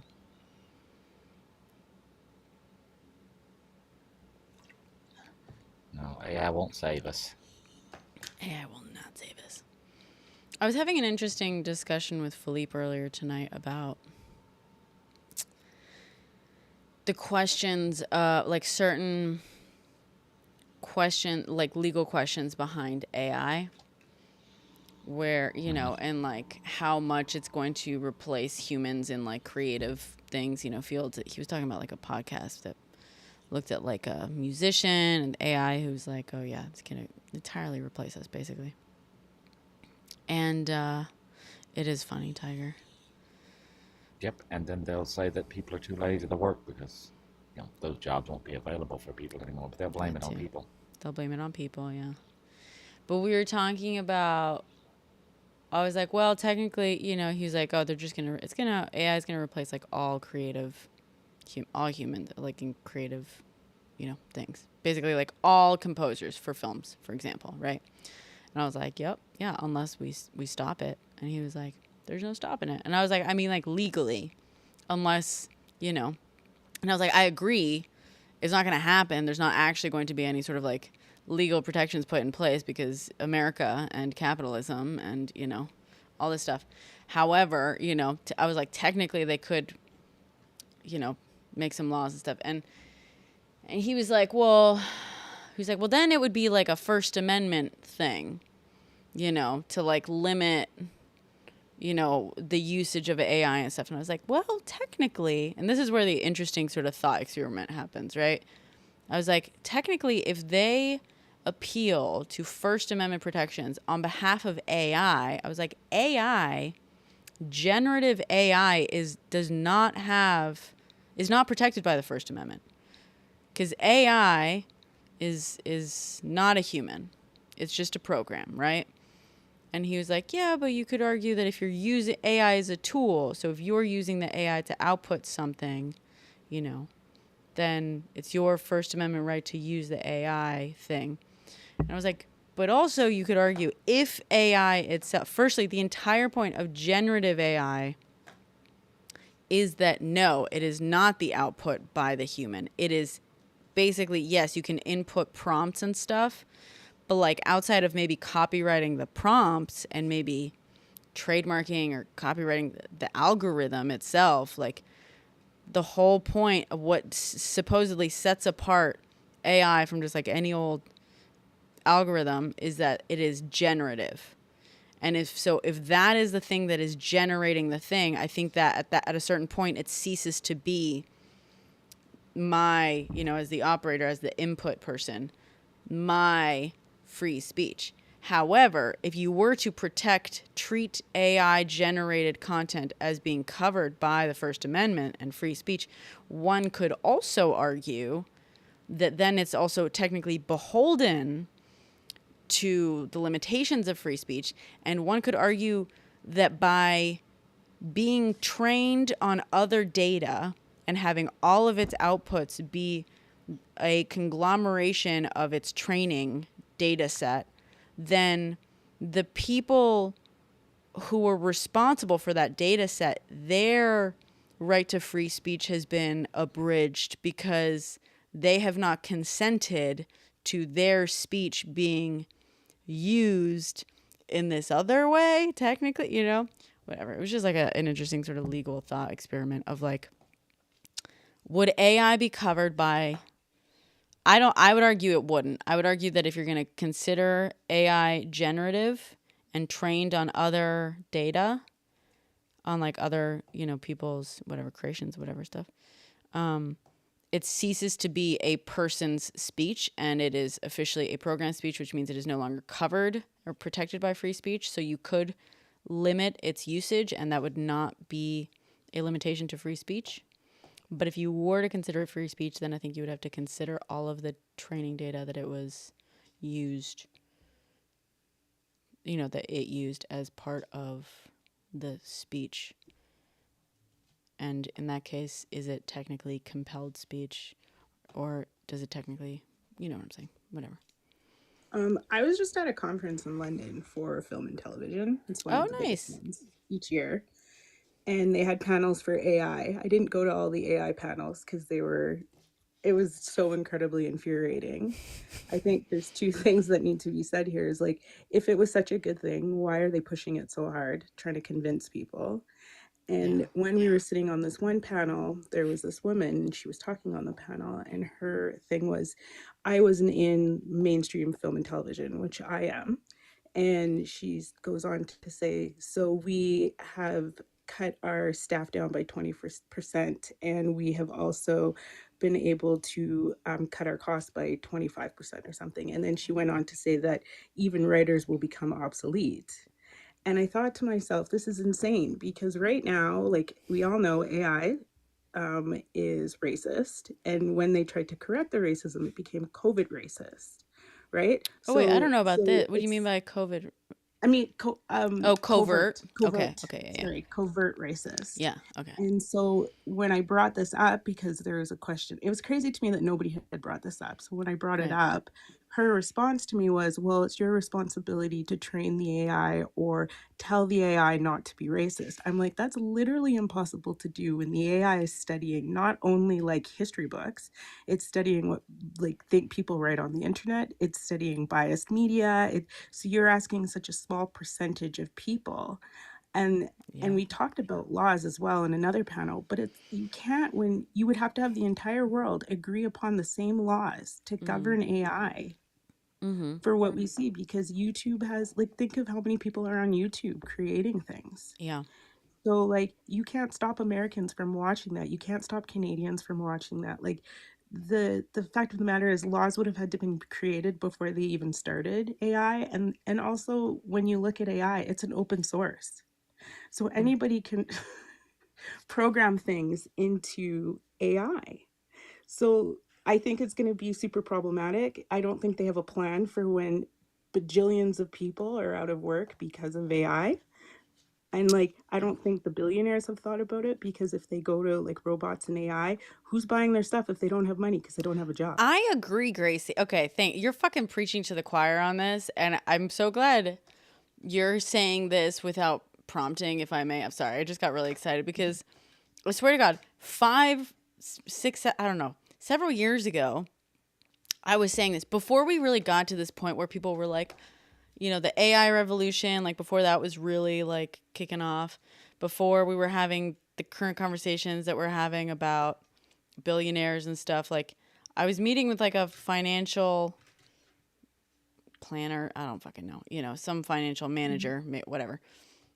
And I was like, and I was talking about this. I was saying the same thing. I was like, you know, I'm saying like we're in like late stage capitalism. I was like, eventually, like, I was like, the system's gonna fucking break. Like, these companies, do they not realize that eventually people aren't gonna like be able to afford to buy things? Like, the economy relies on this being a cycle, and at a certain point, people are just not going to be able to participate in the economy. And at that point, then being the richest fucking person or company on earth doesn't even matter anymore.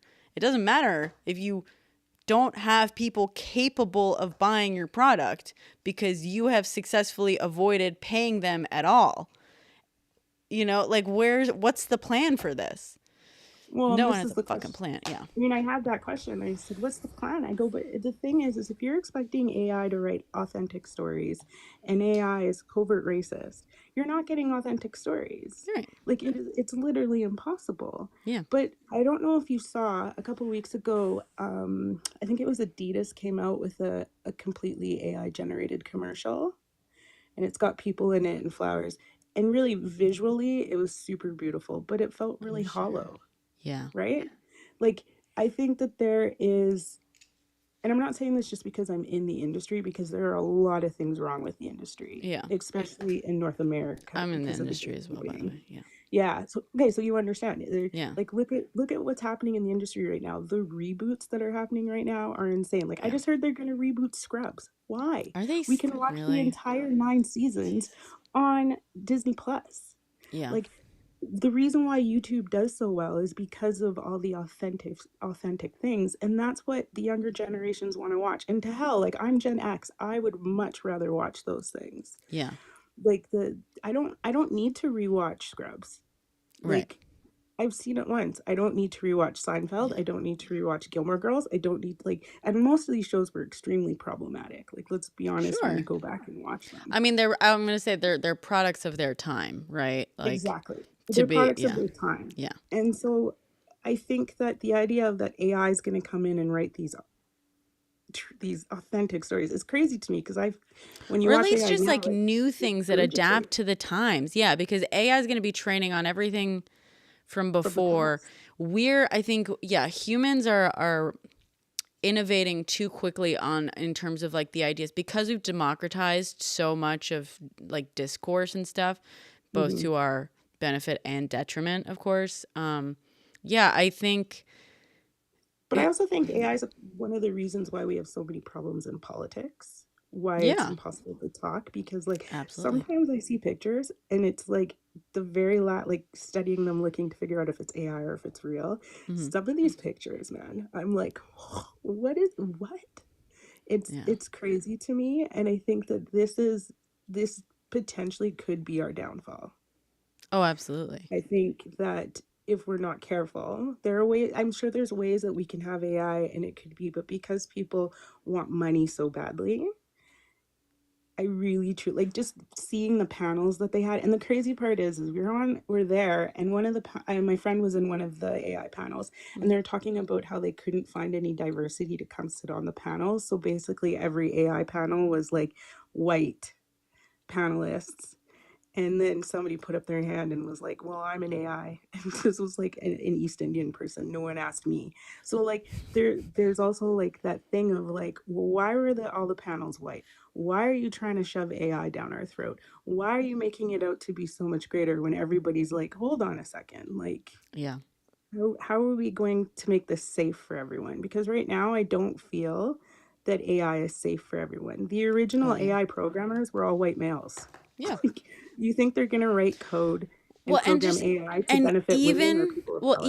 even if they write truly neutral code, the data set, it is as simple as the data set itself is not neutral, and it never will be, just because we have hundreds of years of history with cishet males, white males, being the ones who get to decide what gets published, what gets put in the history books, what gets turned into a book, all that stuff. Like that, they have been for like most of modern history in charge of all of that. So even if you write, and I have no doubt, right? I'm sure like the program itself is going to be neutral in that it's just going to be programming language, which is going to be like, hey, collect this information and learn from it. Sure, right? But the data set itself is not neutral. And we will never actually be able to create a neutral data set. So there's no fucking way that AI that is learning from human history is not going to be problematic as shit. Because humans, we are fucking terrible. We have done so many terrible things. And we've done so many terrible things and like very much followed certain patterns of, supremacy stuff. I'm trying to like watch my language because it can be, we can get in trouble here. But like, there's no way you can convince me that you can train anything on existing human data and have it turn out.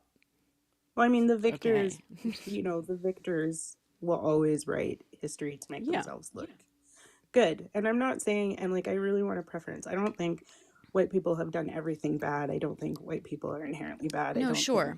think because people always come on and they're like, oh, blah, blah, blah. I'm like, that's not what I said. No. And It's, like, and even though I am a Black person, my mom's white. Like, I'm 50%. I just took more after my dad, right? So like, but am I harder on white people? Yeah, I am, because I expect more out of you, because that's 50% of me.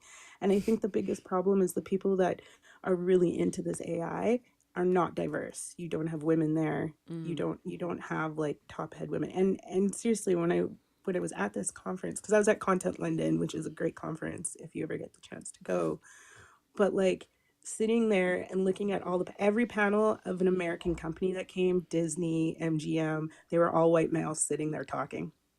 Every single one. And then when you looked at like Norway's panels and all the other people, they had women, but the lack of diversity for skin color was there. Yeah. But I mean, like, it's really hard to sit and listen to these top execs talk about like AI, because they're doing it for money, but not really considering the damage that it's going to cause in the end. Well, I think also, Gracie, I think that there's like, I think it makes sense that it's primarily white people behind AI right now. I mean, and not just because they're in like positions at these companies to have like enough money to pay, to play with these very expensive toys and develop these expensive toys, right? But primarily male, primarily white. I think that makes perfect sense. Not just and from that. We also have to talk about who's funding. Yes. But more so because like, especially in the Western world, right? Especially in the United States, for example, and in Europe, but like using mainly the US, UK, like cishet white males, they have built this world, right?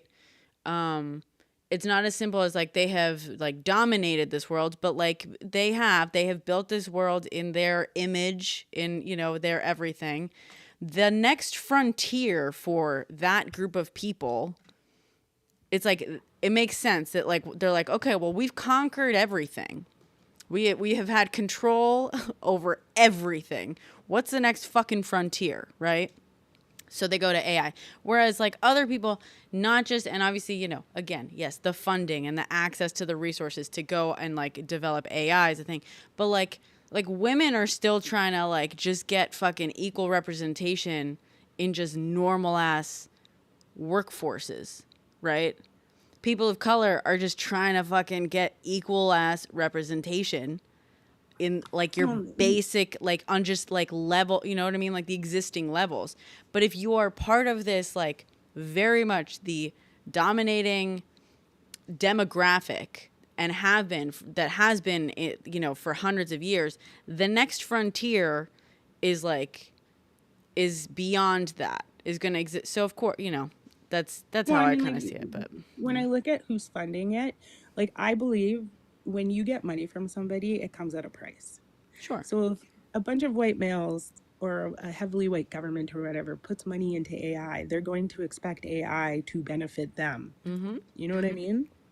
Yeah. And like, I say that about politicians. When politicians take money, look who they're taking money from, because it actually matters. And I say this because I have politicians in my family. And big pockets politicians, like the 2 prime ministers of Jamaica came from my family alone. And like, you know, and I am, you know, my grandmother and Kamala Harris's grandmother were cousins. So like I've known her since I was little. So she came from a ton of politicians, and man, I don't agree with all of her politics. Sure. But I know she took money from people, because that's what you do in politics, which means you are beholden to them, which is why I think AI is a bad thing, because the people who have put money into the AI, it's not Black people. Yeah. We don't have that kind of wealth to push. It's not, you know what I mean? It's not most, like the 93% on this planet did not put the most money into AI. I hate to say it. Like it's that's not what's happened. And so like I get worried. I get really, really worried about, like, especially with our industry, because you know how it is right now. It's I struggle with, they keep telling us that they don't have money, but they're all getting bonuses, and that people don't want diverse content. But now we're really bored with what's on TV. Yeah. Don't get me fucking started. What do you do in the industry, just out of curiosity? Now, I sit on my ass most of the time, honestly, you know. I produce and direct short form stuff primarily now. It's been fucking rough since the pandemic. So yeah. I've been doing a lot of the social media. Like, I got onto social media because my friends were like, you got to get on there to like get, you know, open up some new avenues to get like your creative work done. You know what I mean? But basically before the pandemic, and sorry to everyone who's heard this story before. God, you've heard this a million times. Before the pandemic, I had some screenplays that did pretty well. One of them, you know, was like one of the Slam Dance, you know, finalist winner we were things. in Slam Dance last year. Nice. Yeah, it was fun. Did you have a film there? Yeah, we had a short narrative. Oh, nice. Okay, cool. Which was really good. I produced that one. Nice. But, I started off as a locations manager. Okay, cool. Here in Canada. I was the first Black female in all of Western Canada, from like Manitoba to BC. Nice. Still am after a decade, which is absolutely nuts. Concerning. In Union World. I should add that, in Union World. Okay. But I'm producing now. I'm working on a 8-part reggae doc. Oh, nice. And how Jamaica influenced the world. And That's each episode is like from drug culture to... Oh, careful with the D word. Oh, sorry. Fine. Hug culture. From hug culture to like, you know, how it influenced rap music. Yeah. How those have influenced reggae music. But it's pretty, like, that's cool. Yeah, but I had to do that because I knew that the shows were going to become far and few between. Mm-hmm. That I was like, okay, I need to expand. But like, I feel like every single time everyone tries to expand their knowledge, AI comes in and is like, oh, I can do that. And I'm just like, yeah. Well, but that's like before. And I got to this point and I was telling my boyfriend, I was like, man, like this is grim. But basically, like, because he's also in the industry. And so before my screenplay was like one of the Slam Dance like finalists. It was like third place for, you know, feature, drama, feature, whatever. And it was about reproductive rights in the 1960s, right? And this was before Roe v. Wade was overturned and stuff. But it was, you know, like neurodivergent pattern recognition. And I was like, this is where we're fucking going. You know what I mean? And And I got like a manager from that, and I got a bunch of meetings, and and at one point, they started being like, oh, we let's see a pilot. So I wrote a pilot about the new left and the like leftist movements in the late 60s, early 70s, and all that stuff, and like so lots of like social issues. But every meeting I went into, thank you, very important shit if you ask me. I'm biased, but like stuff where I was like, hey, we're heading into some crazy fucking times. Like this is stuff that is becoming relevant. But it was like a little bit too early on that whole thing.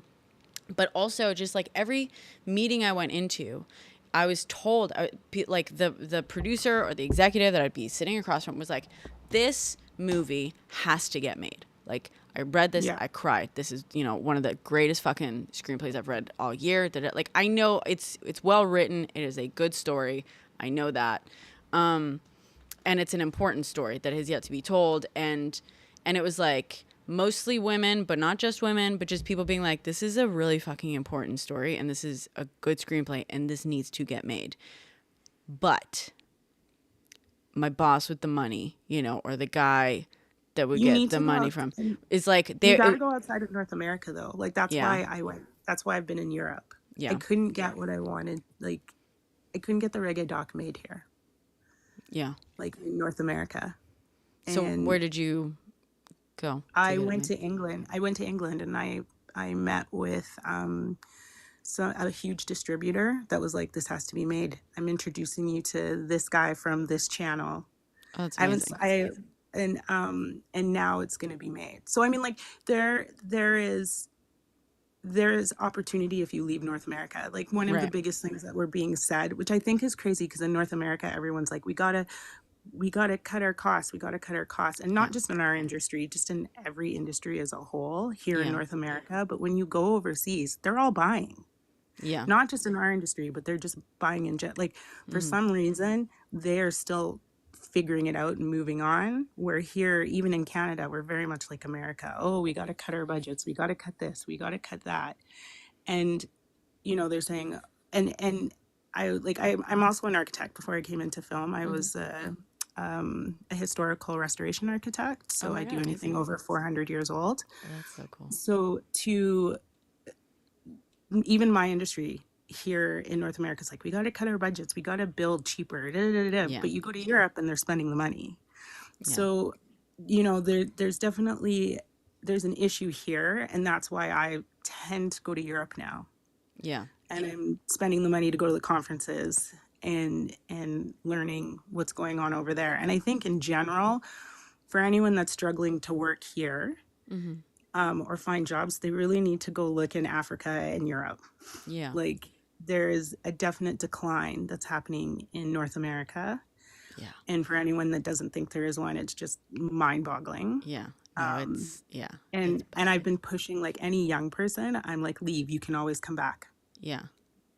I guess, that's good. I would love to. I'm Spanish. I was born in Spain and stuff. I can work in Europe like a fucking native and stuff. And my sister lives in London and all that shit. And I was dual also. Oh, nice. That's the best, right? Yes. That's what happens when you have immigrant parents, people, everyone complaining about immigrants. Guess what? I can leave. Yeah.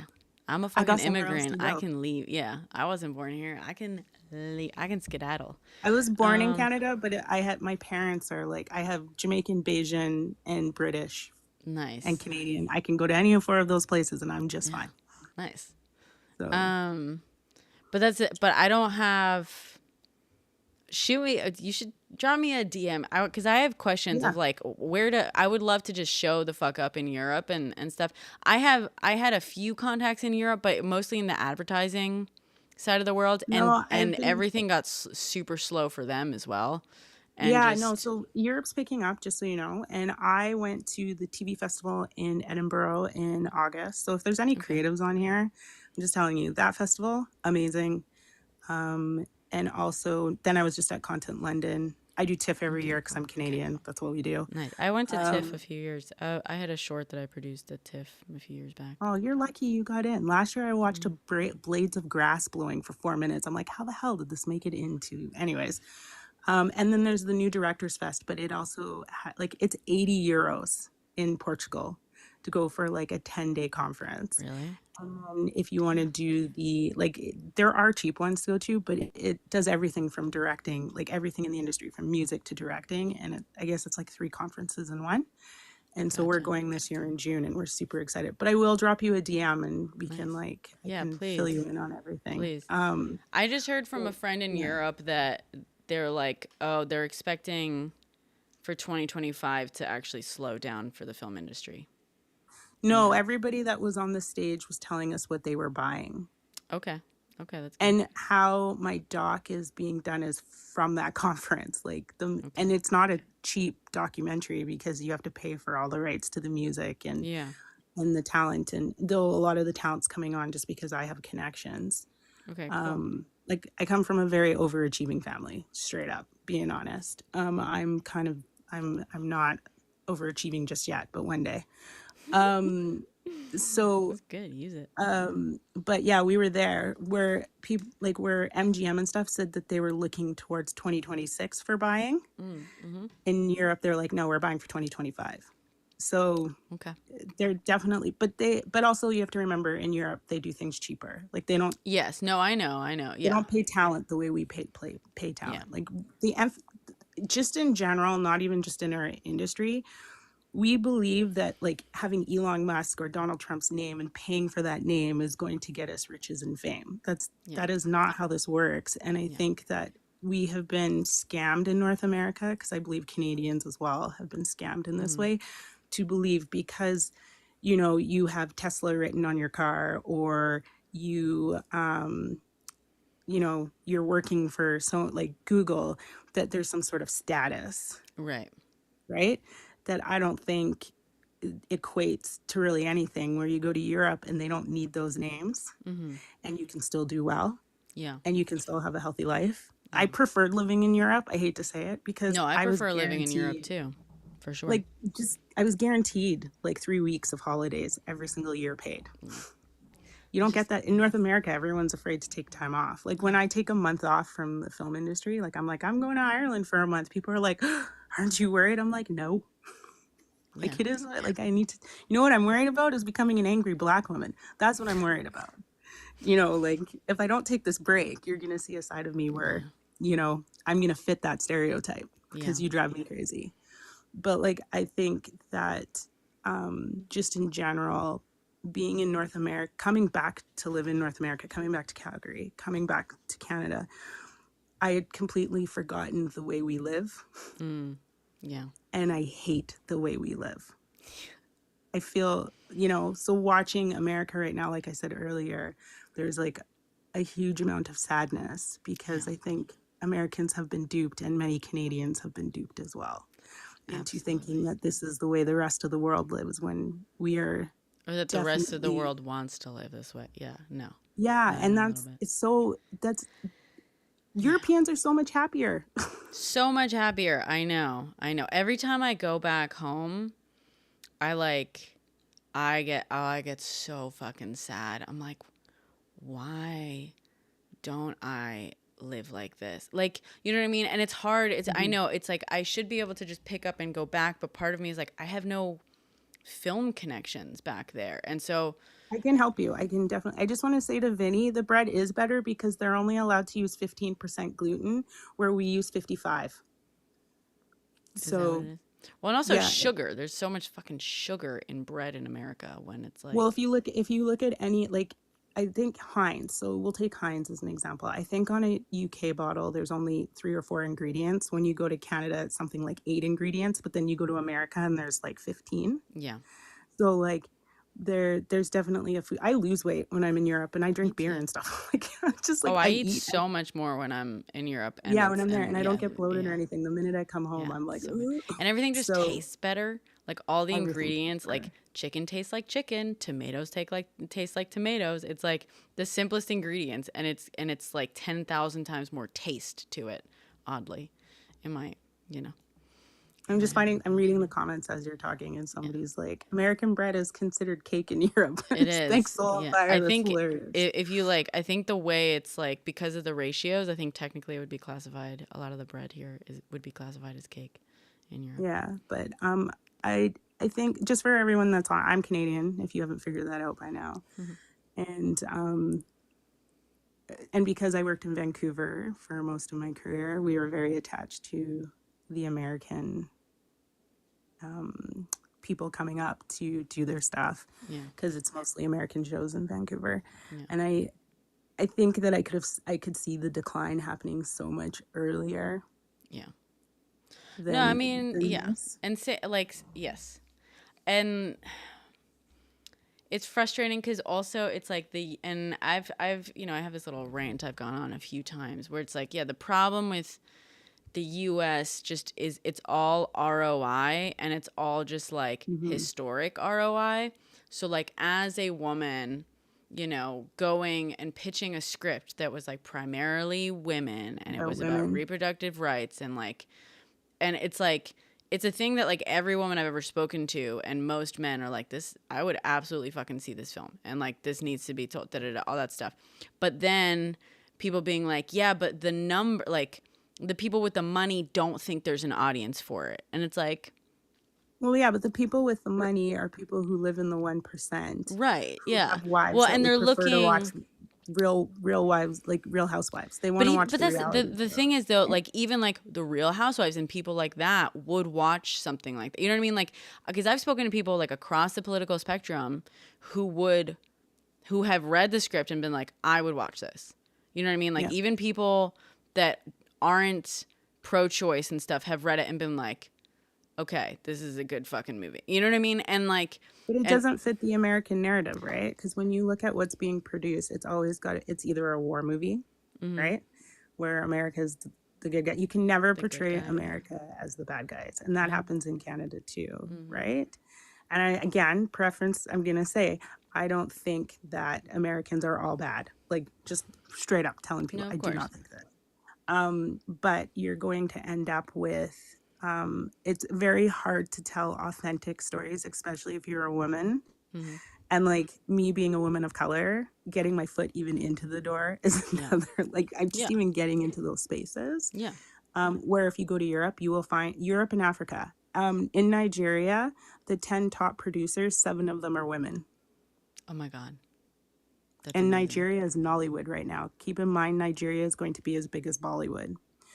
The top 7 producers out of 10 are women. Oh my God, that's so cool.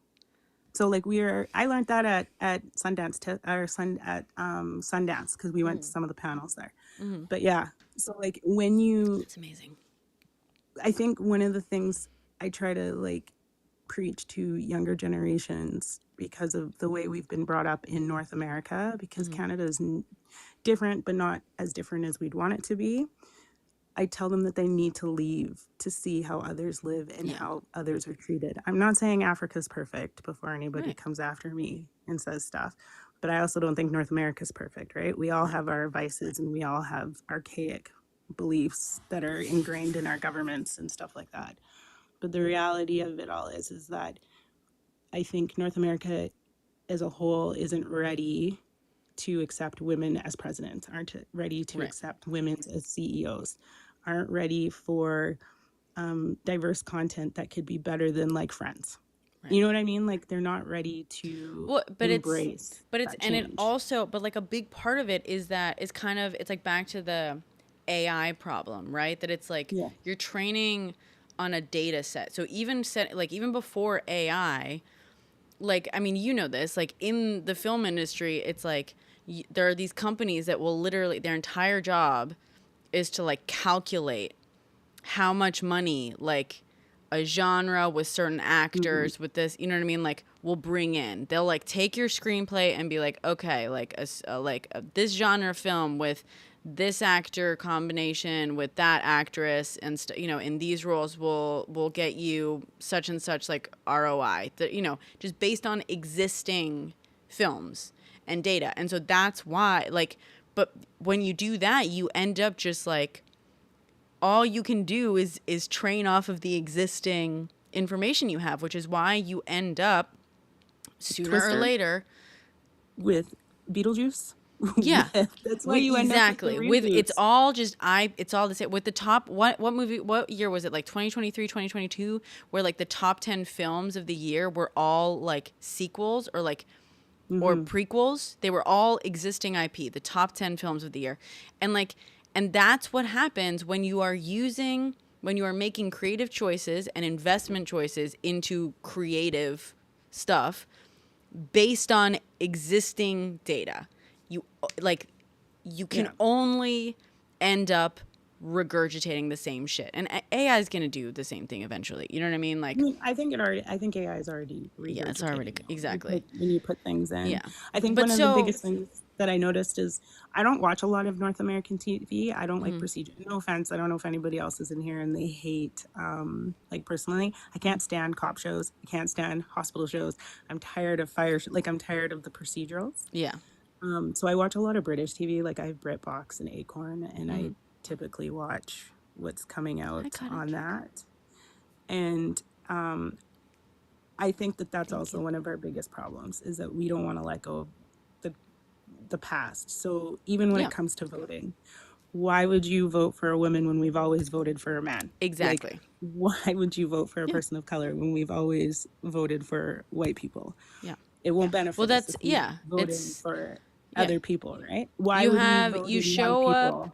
and you have a film that's primarily female characters or like written by a woman, directed potentially in theory by a woman, and they're like, sorry, the data just doesn't support this as a successful endeavor. And it's like, well, because the fucking data you have given it like is based even when it on does support it, excluding these people. Yeah. But also I want to state a really good show was Girls on the Bus from HBO. It did extremely well, but the 4 main characters were women.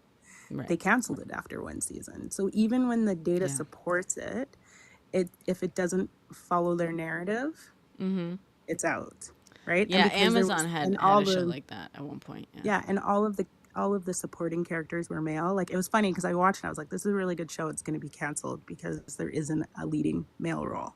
Yep. And was I wrong? No, I was not wrong. So, which I feel like, and also, and that speaks to to also like the reaction to. So in all these meetings and stuff, it was there's so many fucking of these companies that are like, oh yeah, we're really investing in like new voices, right? And like we're taking on this initiative that's like new voices, encouraging new, right? Because everyone's looking around, everyone's like, oh, it's all existing IP. But then, and I was like, great, I'm a fucking new voice, great. But then they're like, okay, cool. So, like, what features have you directed? And it's like, well, like I haven't because I am a new voice. But also, how can you direct when they don't allow women? Exactly. Firstly, exactly. Number one, how is a new voice who has already directed a feature? How is that a new fucking voice? Firstly, okay, exactly. Take a fucking actual risk. Number two, it's like, yeah, the people who get the money for the first feature either have the money themselves because they're already wealthy, have the connections, or more often than not, they're, straight white men. And when you look at the data, the thing that most pisses me off is like there are women out here directing, like, scraping together the money to direct their first feature, write their first feature, whatever, even just like short films that are very successful. And it is so hard for them to get a second opportunity. Whereas you look at so many of the male directors, like directing like some of the biggest fucking films, like Star Wars films, Marvel films. Who have failed. They failed for the first. Yeah, they failed. Their first film was a total failure. The next one they were handed is like fucking Star Wars. So here's a thing. So a woman, Thelma and Louise. Mm-hmm.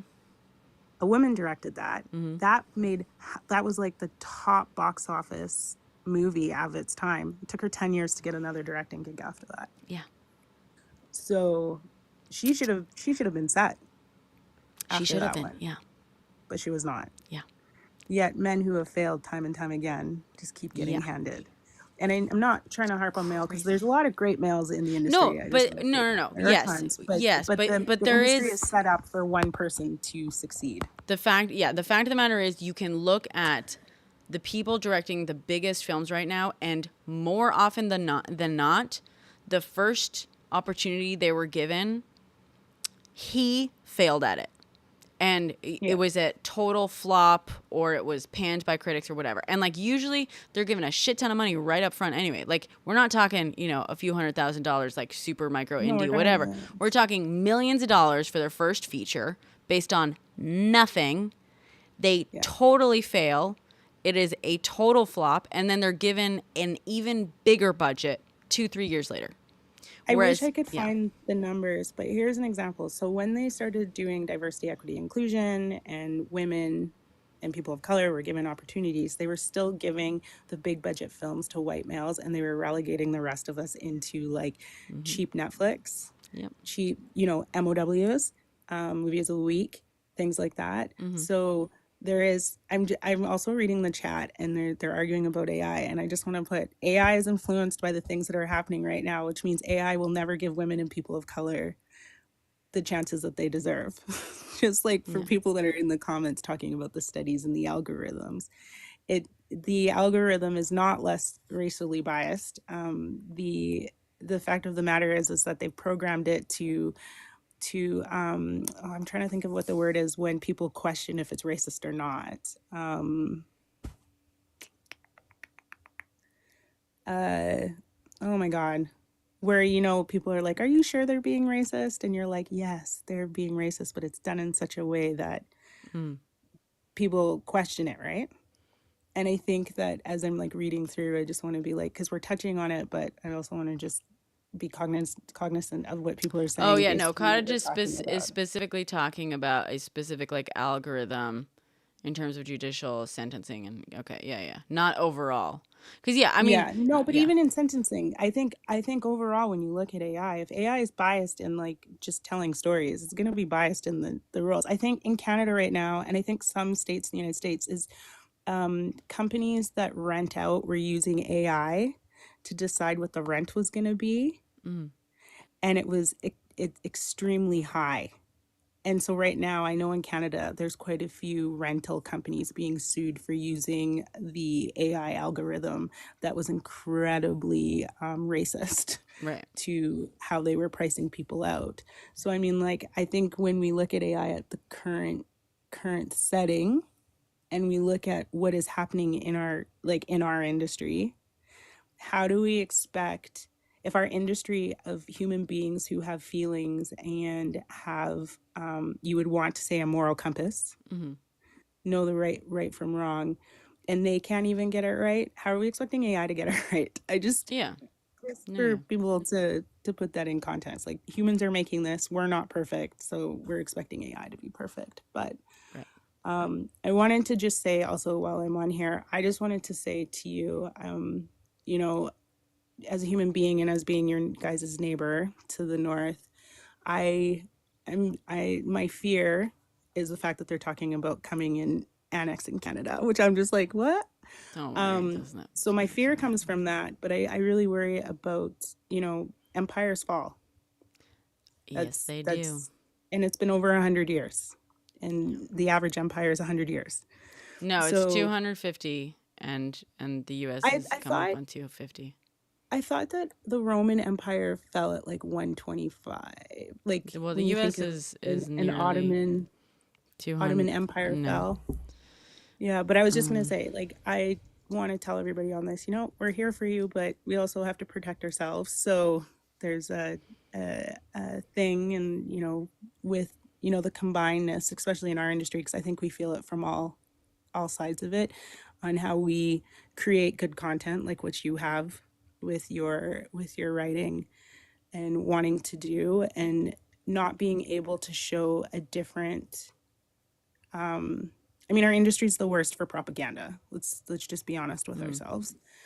And we're unable to even get proper things on TV to give a different perspective. I truly believe that if we had TV shows that portrayed women of color, and had our perspective in the writing rooms and directing, you would have a female president right now. Yeah.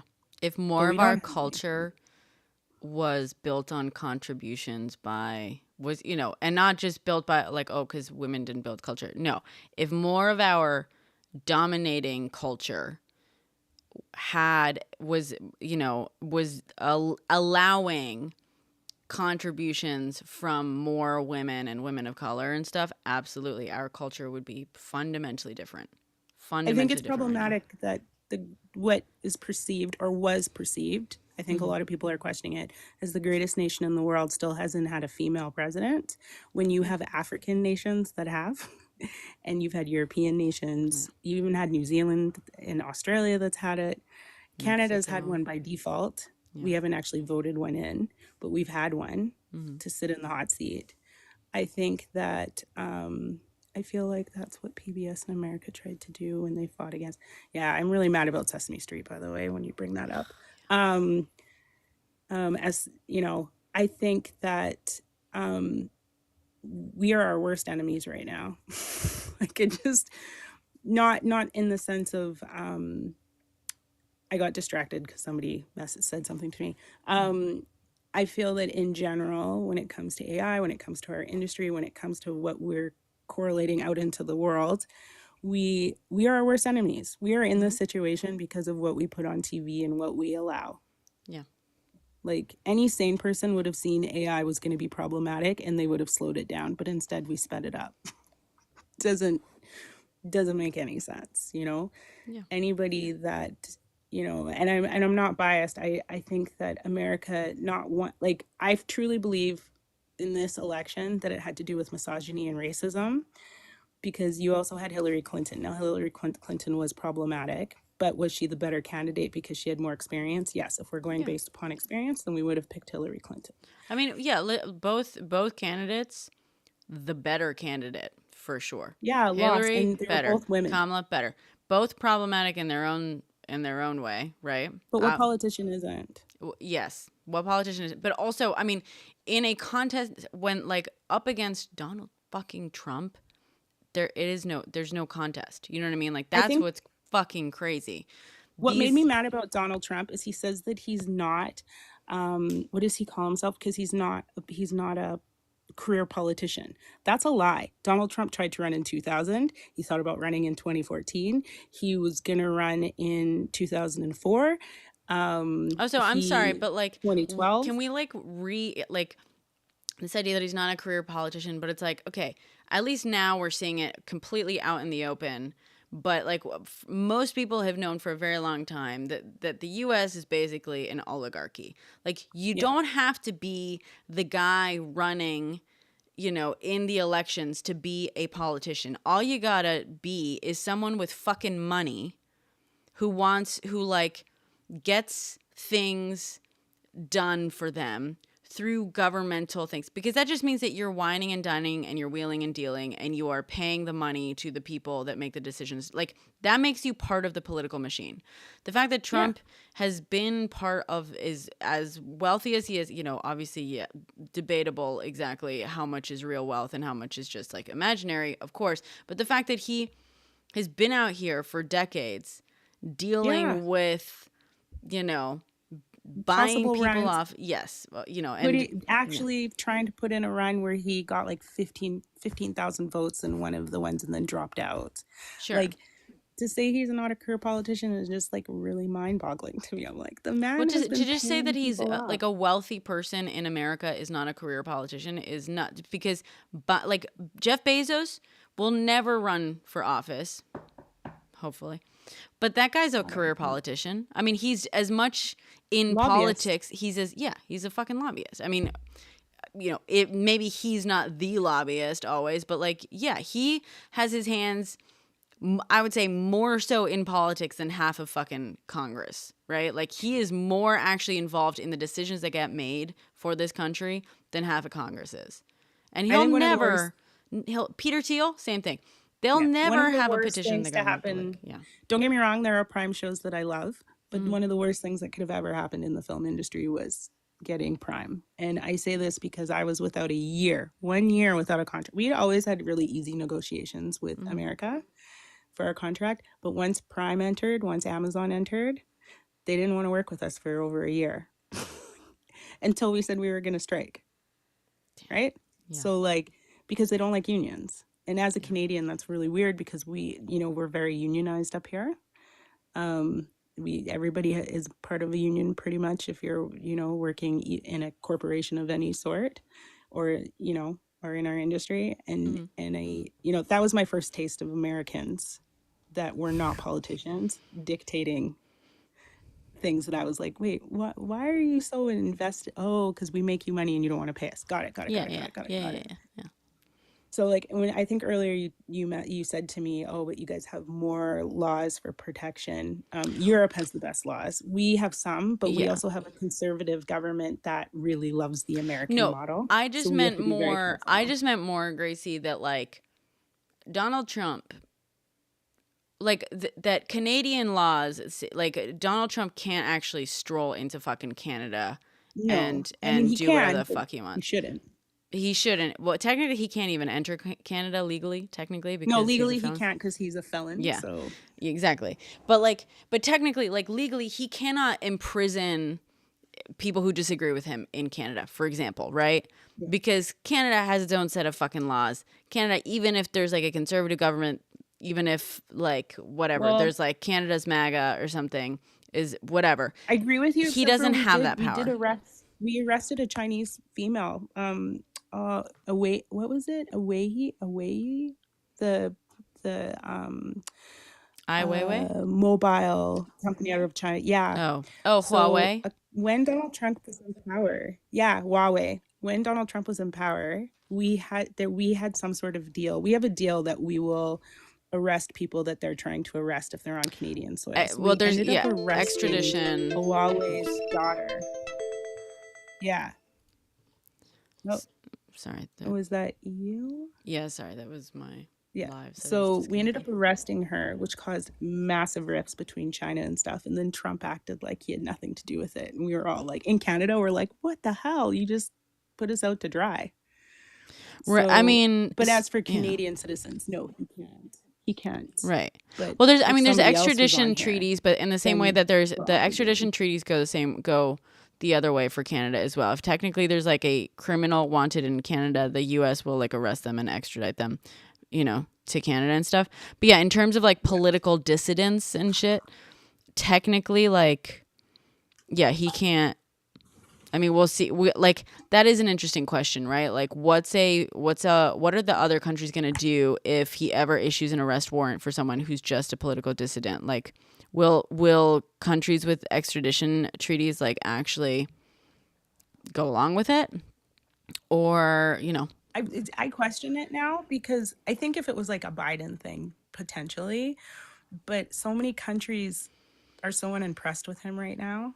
Yeah, especially like I think after he went after Greenland, I think a lot of people were like, okay, hold on a second. Did you see? Yeah, which questioning the alliance. Yeah. So like, I think that. I mean,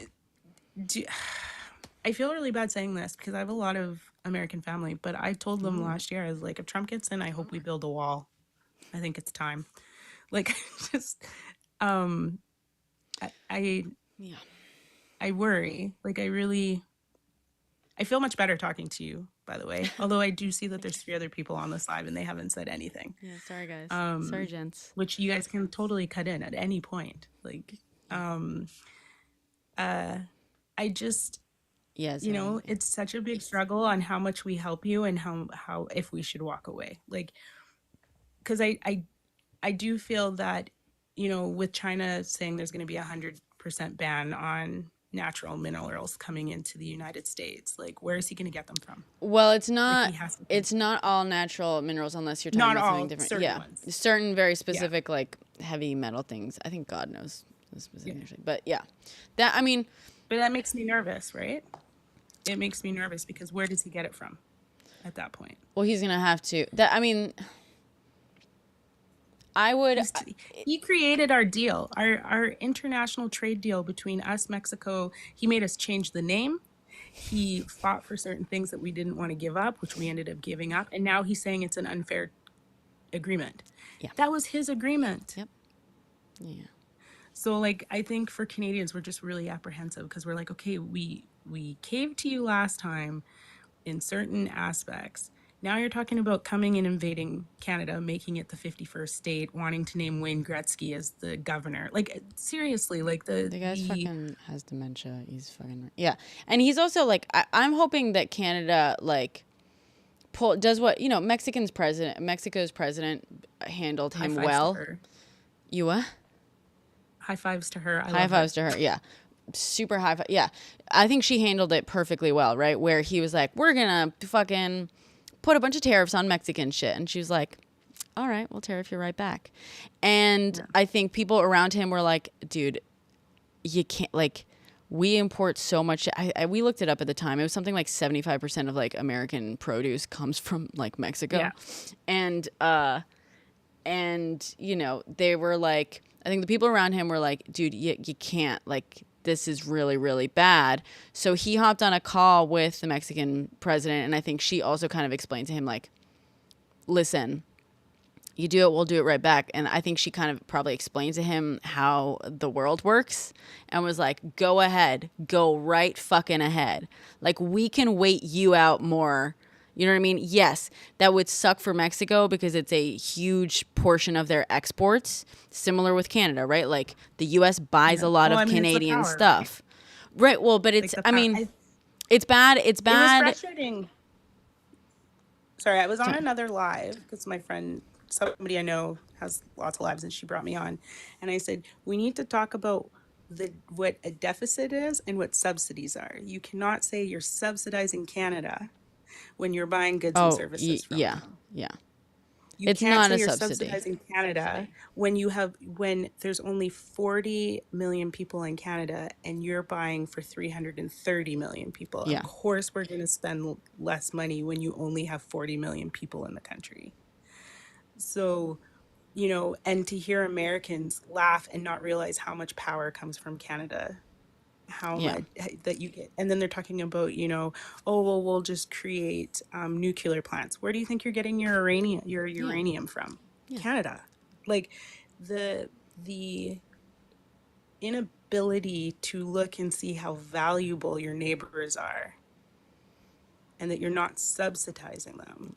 Mike, Canada is as bad as money has come. No, thank you for fucking illustrating how little you fucking know. The U.S. is not subsidizing Canada. There is a trade deficit. What that means is that the U.S. buys more shit from Canada than they sell to Canada. That's not out of the kindness of America's heart. I'm sorry, but when the fuck have you known the United States of America to do anything out of the kindness of its fucking heart?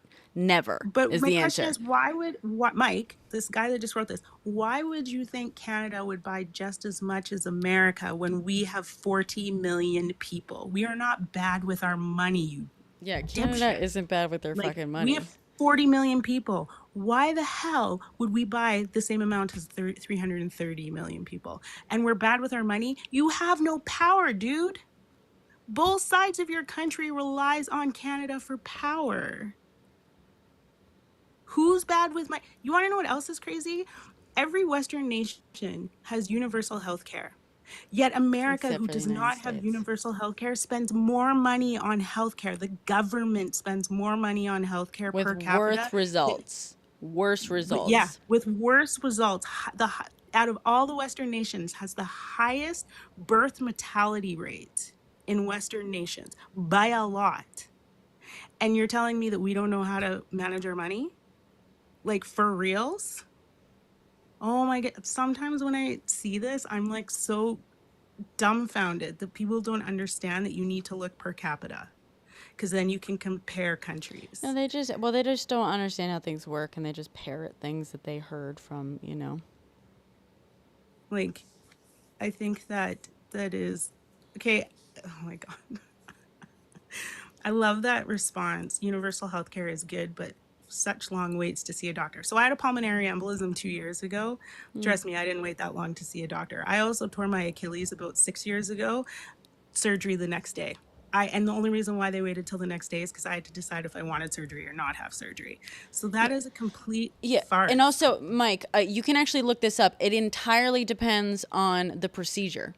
I've looked this up. There's plenty of procedures that in the U.S. seeing a specialist takes much longer than seeing a specialist in countries with universal health care. It entirely depends on the actual thing. And I'm sorry, but in the U.S., like you I've been to the ER in the US and I've been to the ER in Spain. In the US, way longer wait than the ER in Spain. In Spain, I got seen fucking immediately. I got seen by a shit ton of doctors. I got to stay the night. They give you medicine when you're leaving, like so that you have pills before you can get to the drugstore. And the wait times are not for emergent care, and the wait times entirely depend on the procedure. And there's a shit ton of procedures that you have to wait months, if not years longer in the US than in countries with universal healthcare. That is bullshit that you are being fed, dude. But it's, of course you never looked beyond what you were told because you're incapable of like critical thinking. Like here's my thing. If somebody's having a heart Happily, attack, Mike. Do you think the person with the flu should get looked after the person that's having heart problems? No, of course not. So the person that has the flu is going to sit in the ER because they shouldn't have gone there in the first place. They should have gone to the Mediclinic. That's so infuriating. Like, universal healthcare gets such a bad rap in the United States. So I lived in Texas for a few years and I had insurance. The idea that my company was paying I think they were paying like $980 a month for my insurance. Okay, so wait, hold on. I just pulled up the actual list. Healthcare wait times. It's like for the year and whatnot. In Canada or in the United States? No, just worldwide by the country. A common misconception in the U.S. is that countries with universal health care have much longer wait times. However, data from nations with universal coverage coupled with historical data from coverage expansion in the U.S. shows that patients in other nations often have similar or shorter wait times. The U.S. was on the higher side for the share of people who sometimes, rarely, or never get an answer from their regular doctor on the same day at 28%. Canada had the highest at 33%, and Switzerland had the lowest at 12%. The U.S. was toward the lower end with the share of people waiting 1 month or more for a specialist appointment at 27. Canada and Norway tied for the highest at 61, and Switzerland had the lowest at 23. So, various countries, sure, you want to talk... Canada has some slightly longer wait times on some shit, but overall, Canada or the United States is at the low end for longest fucking wait times compared to all Western nations. All of which have universal healthcare except for the United States. So you want to talk fucking wait times? Most universal healthcare systems have shorter wait times than the wait times in the US. And I want to state one of our biggest problems in Canada is they tried to do private and universal. It doesn't work. Oh, I disagree. It works in Spain. No, it does. And the way Canada implemented it, it didn't work. They tried to starve the public healthcare system, like the universal healthcare system, in the process, and it caused problems. So it can work, but it depends on who's rolling it out.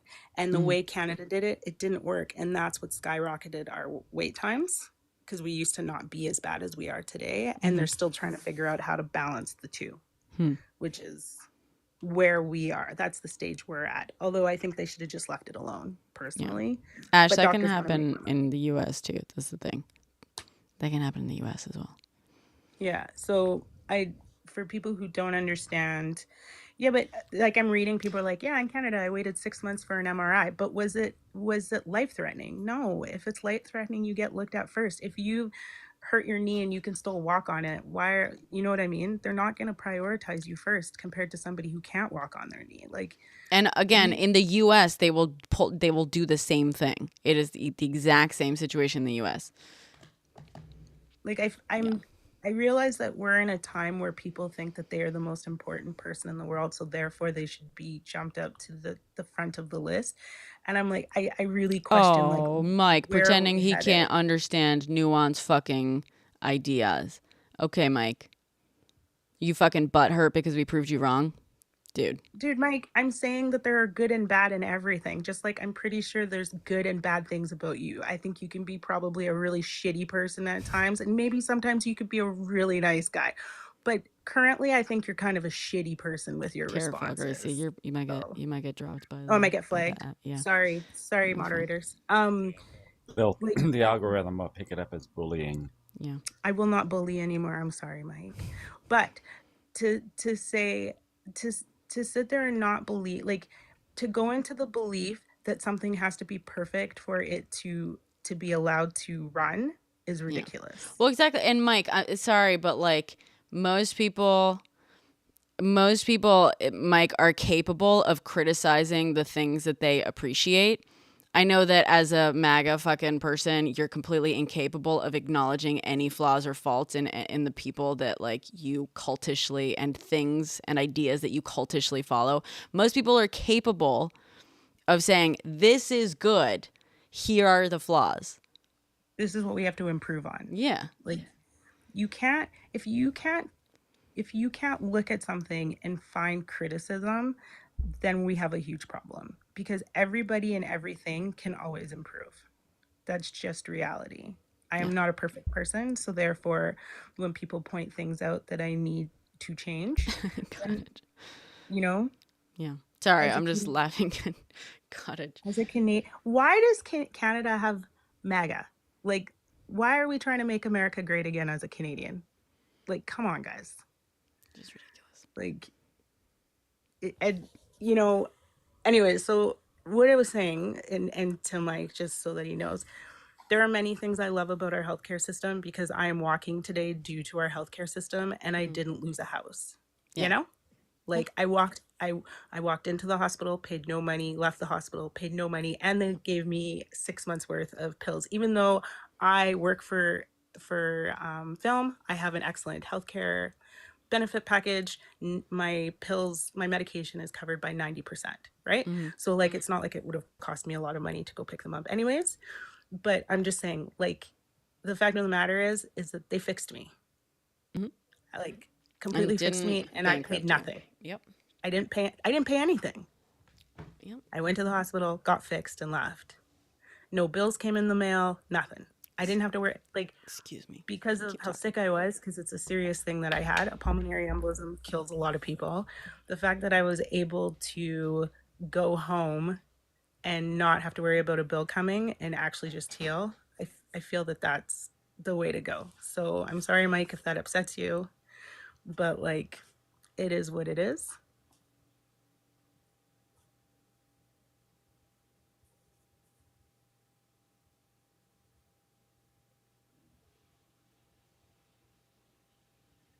It's funny, none of us were talking because you two are very interesting. We love listening to it. That's the only reason we hate talking. You know what's funny? I think going into the film industry really opened my eyes up to like the world and how the world really runs and how strong propaganda is. Before then, I think I walked a bit with my head in the clouds, thinking that we could actually make a difference just by being good people. But I realized that media is a big portion to how we form opinions. And you don't realize that right away growing up as a kid. Like, my anger to social studies class, everything I learned is pretty much a lie in history. It was like, as I got older and I started reading actual books, I was like, what the hell, man? Like, I'm saying here, USA, they knew how to hide everything. Yeah, it's one of those things where you're starting to learn, and like, deprogramming myself was incredibly difficult. I like the film industry. I actually was in college for graphic design, and I was actually interning for just an assistant to everyone that was making little films for a class and stuff. And everyone had such nice ideas, nice views and everything.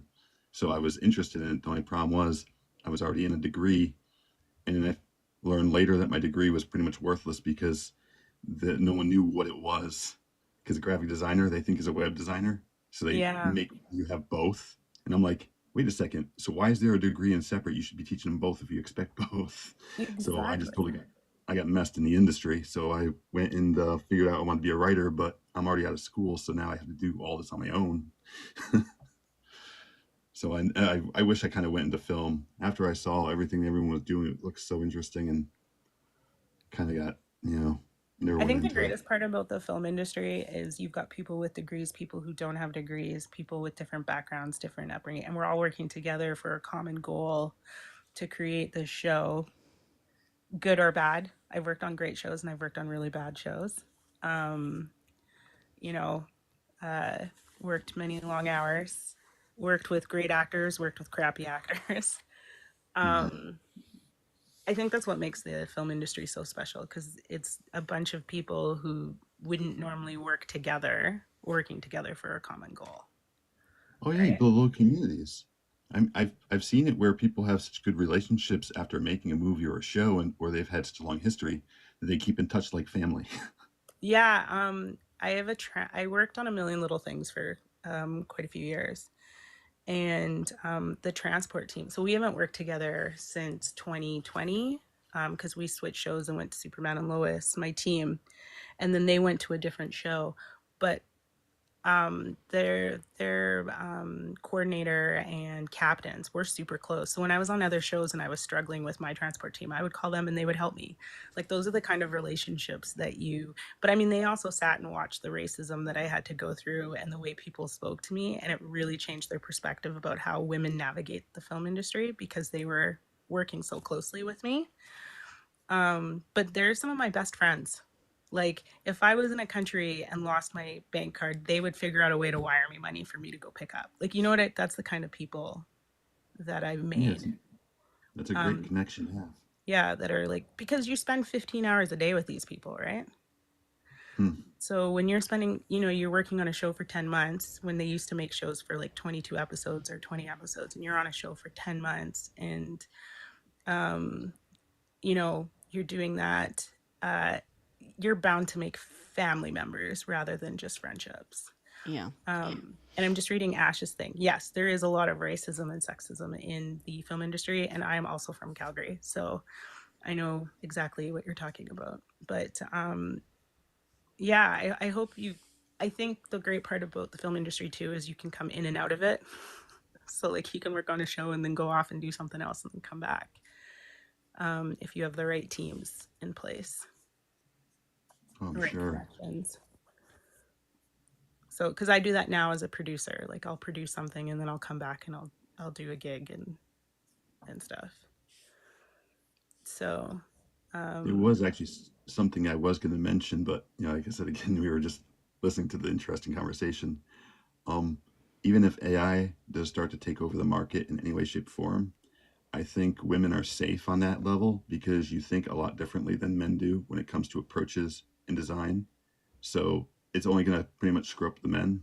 I don't think it's going to screw up the girls, because it's being programmed by men, as your point was. Yeah, I really think it's not going to hurt you. I think that's an interesting perspective. I really never thought about it gender-wise. I've really only looked at it in the perspective of skin color, because I think as we go on, I've been, between skin color and classism, those two things have been kind of my priority right now, in trying to like navigate any system that's brought forth to me. But now I'm gonna kind of wonder about how gender will play a role. But you're right, it is being, it could be extremely detrimental, or it could not even, we could fly under the radar. Like, because that was a question where, like, who is it that could fly under the radar with AI? And we never, everyone was like, you might be the wild card. You girls maybe. might actually take over the industry, because the AI is going to screw up the men's side. Well, when the industry had true fact, when the industry was, there was no words in the industry was actually run by women and people of color. There were no really big white males in Hollywood. It was when they added voice that white males took over Hollywood, pushed the women out. That's not quite. Yeah, there was a higher percentage of women in the film industry. There's there was a higher percentage, but they weren't in charge. Like, women were editing, women were doing like a lot of the stuff behind the scenes, but men were still Warner Brothers. I know, but men were still like directing and stuff. There's a ton of women directors from the silent age. I read a book called Backwards and in Heels. And I think it's called Backwards and in Heel. Let me just hold on. It's a quote from it sounds familiar, the quote. Like Fred Astaire. It's from that Yes, era. yes, yeah. It's about like Ginger Rogers would Yeah, Ginger Rogers and backwards and in high heels. And it was Ginger Rogers and Fred Astaire as their partner, and they talk about it, and then they talk about how the industry was changing at that time, where they were seeing less women on set, where before in the silent ages, there was a ton of women making decisions and stuff like that. But that was the silent era, so where once voice came in, it really cut into seeing diversity in the industry. It's a really good book. Yeah. So it sounds like a good read. Yeah. I'm pulling it up. Watch it be on our ban list here in America. Don't say that.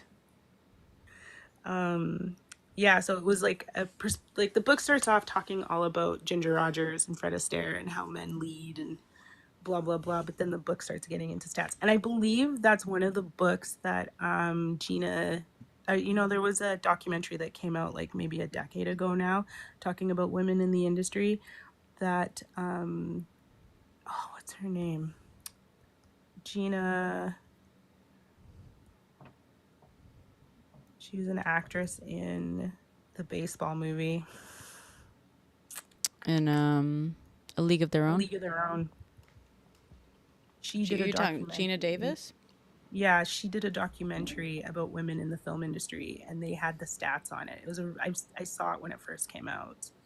Another really good one that explains like how there was such a higher percentage of women in the silent era. Yeah, no, there was, because a lot of but they just weren't all, like, most of the majority, and I'm not saying that there were no female directors and stuff, but the majority of like the directors and producers and stuff were still men. Women were doing the jobs that were not seen as like art yet. So they were doing, like, editors specifically was like super female dominated for the longest time, because it was seen originally, because you were like splicing together like physical film and stuff, it was seen like women's work, like it was basically like sewing, because you're doing these like small piece things and whatnot. And it wasn't until editing started getting recognized as a craft that men all of a sudden started getting interested in it.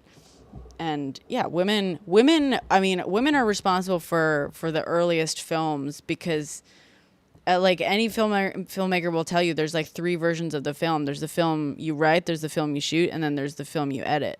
And so like the story gets really shaped and finalized and crafted in the edit room, and that was all women.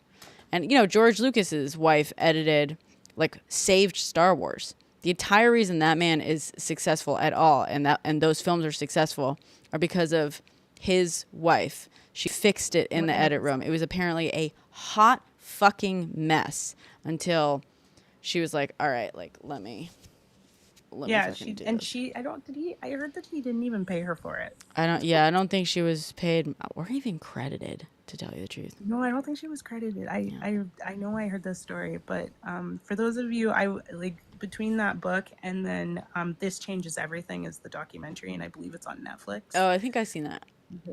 Possibly. It explains like how where women's roles landed from the silent era to now. Yeah. I'm pretty sure that's. What was the title of the book again? Backwards and in High Heels. Well, the book is Backwards and in Heels. The quote is Backwards and in High Heels, but the book is Backwards and in Heels. Backwards and in Heels: The Past, Present, and Future of Women Working in the Film Industry.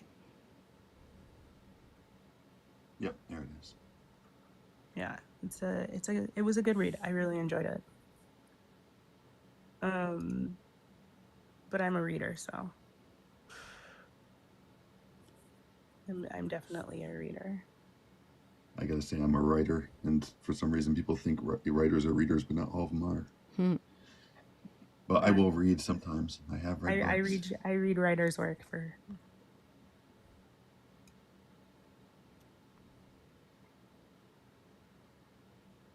Some of these comments are wild. I'm just catching up on it. They're having their own little conversation in the background. It seems like. Yeah, I was just like reading some of the, I don't know, I like I said, as I listened to more and more lives, because I didn't do that before, but recently I started to, and hearing people's perceptions of different people in different countries. It's really scary. People need to travel. Oh, Also I've been to trying to Germany. get the Cowardly Lion to join the live Yeah, in chat. but like people need to travel. Like it's refreshing to hear. Like you grew up in Spain, so you have a different perspective. I think people who leave and then come back can understand what works and what doesn't work. Yeah. In your own country. Yeah, definitely gives you. Also, it's hard, like everything being theoretical of like it's hard to like apply the theoretical system to an entire like experience of existence. You know what I mean? Like, yeah. Can you imagine what America would be like with universal healthcare? Like, yes and no. You know what I mean? Until you actually like are in a space or like living under those circumstances and you understand like exactly like what it feels like to not have this weird level of stress at the back of your mind like 100% of the time.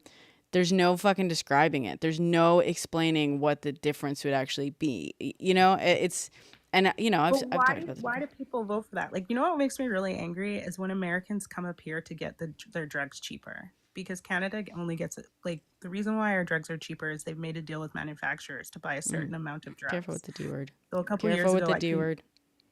Oh, sorry. Medication. So medication. So, for example, I have an EpiPen. I'm allergic to tree nuts.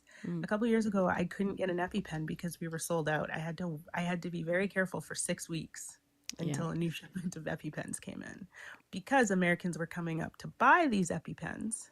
Yeah. I mean, I would say the one thing I would say is like, don't hold it against those are individuals, right? Those individuals aren't in control of like what I think universal healthcare. 5 years ago, there was like buses coming up to do a medication thing, and I was like, that should not be allowed. As a Canadian, I was like, that shouldn't be allowed. If you're It shouldn't be required, is what it is. It should not be necessary. It should not. But like, man,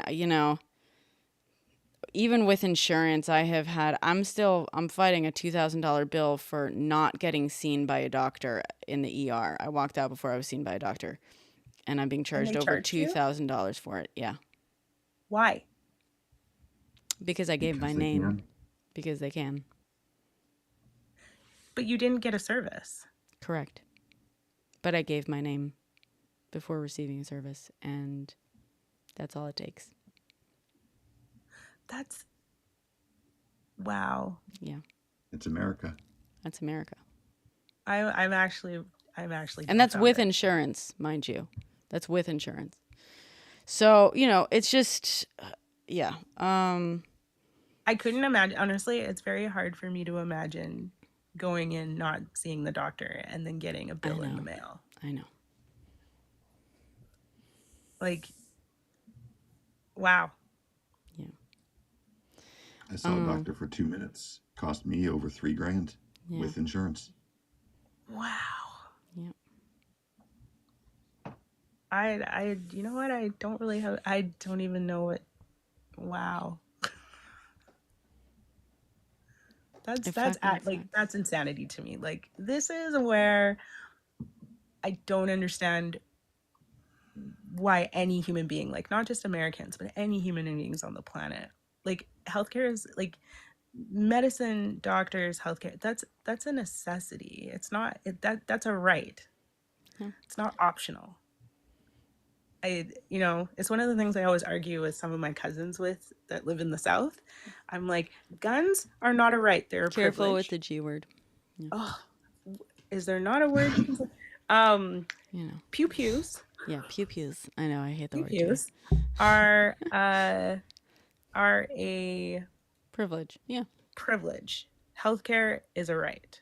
Like, food is a right. Yeah. Education is a right. I don't understand why we are where we are. Yeah. If you can't see that as rights, but you can see a pew-pew as a right. a pew pew doesn't feed you or clothe you or make you healthier.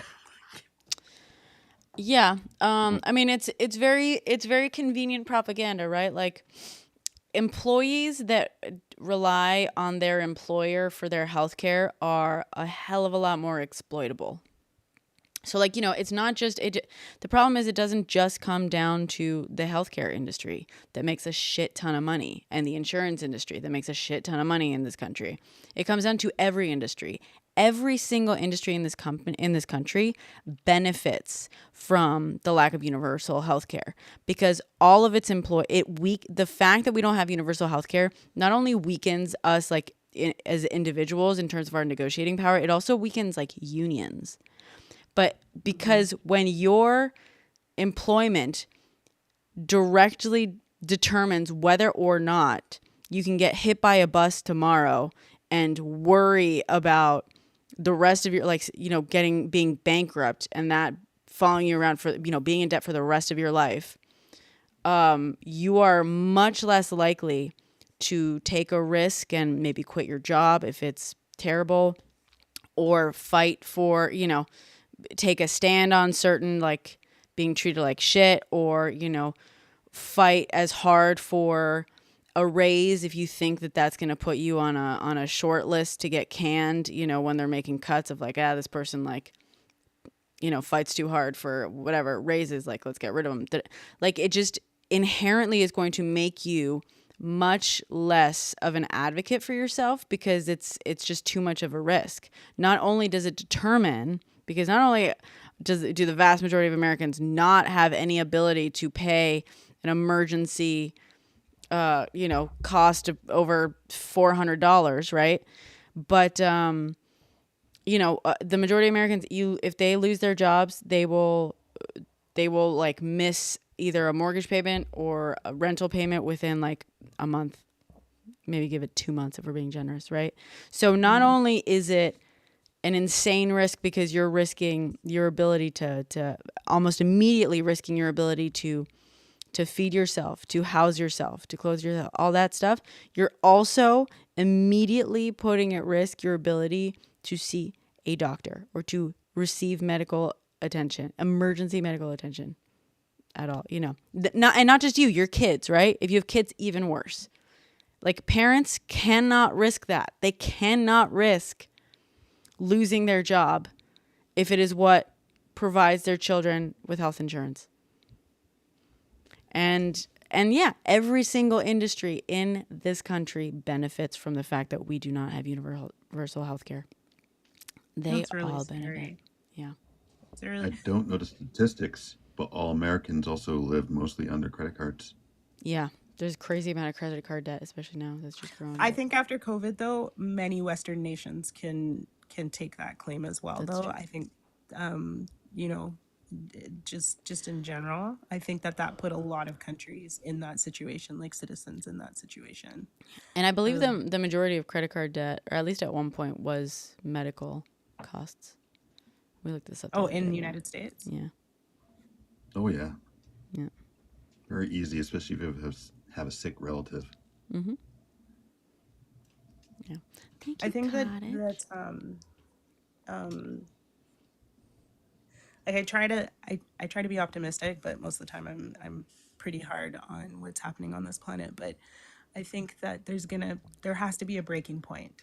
Like, there just has to be a point where people will stop fighting about the stupid things that I consider, why are we having conversations about, certain marginalized communities on how they want to love, or who they want to, who they want to be with. Yeah.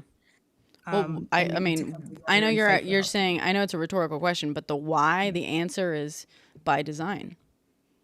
Yeah. But I also think there's a point where we have to, there has to be a point where we reach our breaking point. Oh, one did very recently. Yeah. Yeah. Someone did. That was, I have mixed feelings about this. We all do. Yeah, we all do. There has never been change without violence. I don't care what anyone says. Any major positive changes that have happened came because of violence.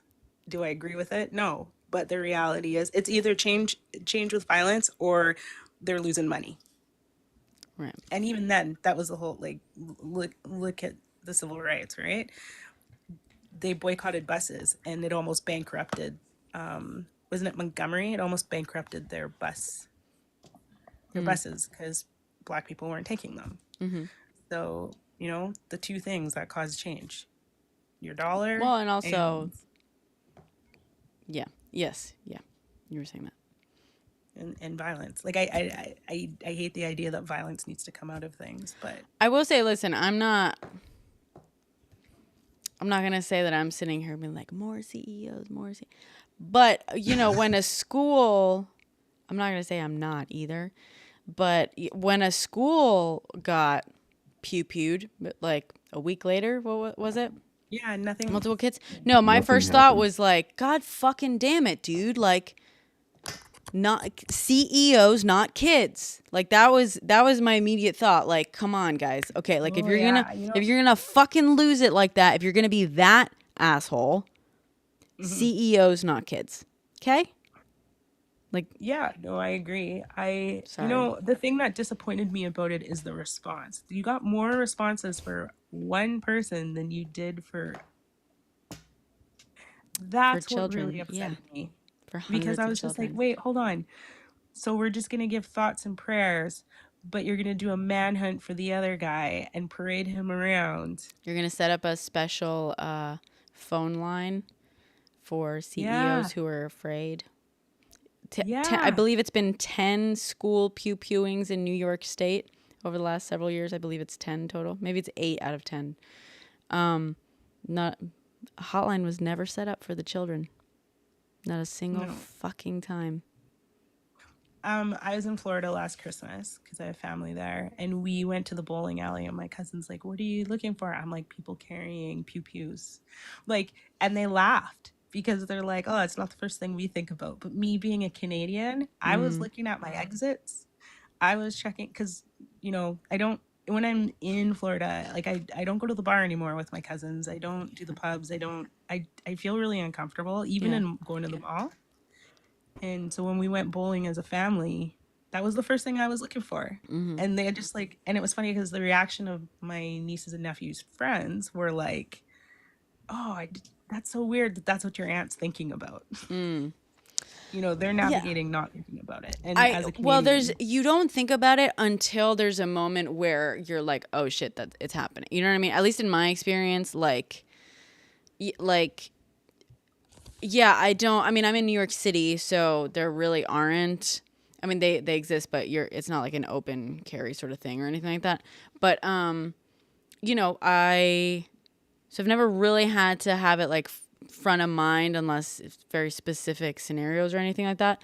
But like a few years ago, my friend and I, we went to see, I think it was like Black Panther. You know, we were at full movie theater, and there was this guy who I think was on his phone, and people were like really annoyed with him because he was, you know, full ass bright phone in the middle of the thing, and people were kind of like complaining, and basically like halfway through the film, not even, he like stood up really slowly and like turned around to face us and like to face, you know, the back half of the theater and started yelling something.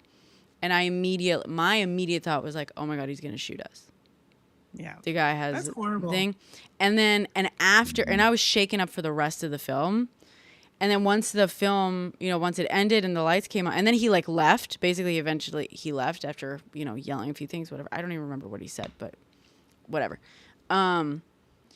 And a bunch of us kept sitting after the lights came up, you know what I mean? And it was like, and it was more than half of the film, you know, it was in the first, I think, third of the film that it happened. And a bunch of us were sitting there, and I thought I was crazy for having that thought where I was like, oh my God, he's gonna, you know, pew-pew us. I was like, that's just my anxiety, da-da. But no, it turned out the guy I was with, the first thing he said after the film, he was like, that was intense. And I realized, like, oh yeah, this whole crowd of people who was sitting, like, after the film, like, were like still feeling like over an hour later, we're like, we all thought that guy had a pew-pew and was gonna do that to us. And like, we sat through this entire fucking film, like, so sure of it. And that's when you realize, like, yeah, in Spain, if someone stood up and did that, that's not at all the thought that I would have. Not even a little bit. You know? No, I agree. In Canada, if somebody did that, I wouldn't either. Yeah. To be honest with you. It wouldn't be my first. It wouldn't be my first thought. My daughter actually lives in New York. She's 23 and she went to school in the States because she's in theater. Oh, nice. I tried to talk her out of it. But when I was in New York last time, you know, I for the most part felt safe. But I think it was because we were in areas where there was tons of people. So, Sure. you know, like, but yeah, I have to admit that there are some worries and concerns, right? Like, especially with now women are getting lit on fire. Like, what is that all about? Yeah, I heard about that. Yeah. That's crazy. And it's something like 10 women now. Like, it's not even a small amount. 10 women. No, that's not. That's what somebody said on another live that I was listening to, because I didn't even know about it. And I was like, why are we setting people on fire? No, I don't believe it. That's accurate. But, like, why are we setting people on fire? Yes, that's fair. But, yeah, I'm not. I mean, do it to the right people. If you're going to do it at all. I'm just like, Basically, a second person caught fire at Penn Station 5 days later. But I don't think that person, it was a guy, that man, was actually lit on fire. I don't think so. Yeah, there's not. I think one of my biggest things that I wish North America I think worldwide we put more emphasis on was mental health. I think that's... We failed that one. We fail at A woman was set on fire, yeah. Well, mental health, well, that's the other thing, you know, right? Like, this also goes back to when people say, like, oh, well, it's not pew-pews, it's mental health. Sure, but that's what, you know, universal healthcare would really, really fucking help with. Funny enough. It doesn't, but we also have done a really bad job that if people go see a therapist, then people are like, oh, there's like a stigma that goes with it, because we have universal healthcare, but that depends entirely on the generation you're in. Yeah, no, that's true. It does. Millennials and down, super pro therapy. I mean, studies show, yeah, I work it's in like the film industry. Yeah, well, yes, so, you know, yeah, but like, yeah, you know, but the stigma for lower generations, I believe there's even in some cases it's like it's actually more of a stigma if you like don't believe in if you don't believe in therapy or whatever, like that's more stigmatized nowadays than I think I'm also a little bit biased because I lived in Vancouver, and Vancouver has an incredibly high homeless rate of all ages. Yeah. And even Snoop Dogg made a comment about how many homeless people were in Vancouver, which is like very embarrassing if Snoop Dogg is saying something about your homeless problem. And, you know, you see people of all ages, and they definitely have mental issues and hug problems. You know, like, it's, to me, I think if I was to criticize Canada in any light and in healthcare, it would be our mental health system. When we don't have enough people, if you don't have insurance, you can't afford to go see those people. The people that do prorated pricing are far and few between. And I think as social media, you know, consumes us more and more, mental health should probably be at the top of that. Yeah. That healthcare. Yeah. You know, coverage. So, and I truly believe that's part of the problems that we are seeing in Canada, in Canadians, is that lack of things. Yeah. But yeah. I just got to point it out there, though. We did prove that we have more needs of it than anybody, because we, you know, ended up with a result that everyone hates. currently. Yeah. Sorry, I'm just reading up on the case. I can't disagree with you. Like I want to, but I just can't. Our homeless is big numbers too. I don't know the stats to it, but I just know that even our vets, we got a lot of homeless vets, and they're not even being looked after, and they were promised to be looked after because they defended the country. Yeah. So I mean, there's just so much that's going on. In Vancouver's case, really truly in Vancouver's case, they closed down a mental facility and basically just kicked them out all on the street. So I mean that's one of the biggest reasons for the. And then the second part is it's the warmest place in the country, right? Even in the wintertime, they don't really get snow. Yeah. So if you were homeless, would you want to live in like Alberta where it's -50 some nights, or would you go to Vancouver where it's basically zero throughout the entire winter, right? That's why California has such a large homeless population, because it's just, you can survive it a lot more easily. Yeah. Well, and, The I mean, it winter makes doesn't sense. get that bad, yeah. But one of the biggest problems is the closing down of mental facilities and then having nowhere to put them. Kicking them to the street is not a good solution. Yeah. It's kind of evil and heartless. 100%. But that's when, like, and look, the way I vote is I vote for because in Canada, you know, we have multiple parties, right? So the way I vote is I vote for the party that's going to take the least away from me. So I've never voted conservative because that's just not a thing for somebody who navigates the world in as me, female and Black.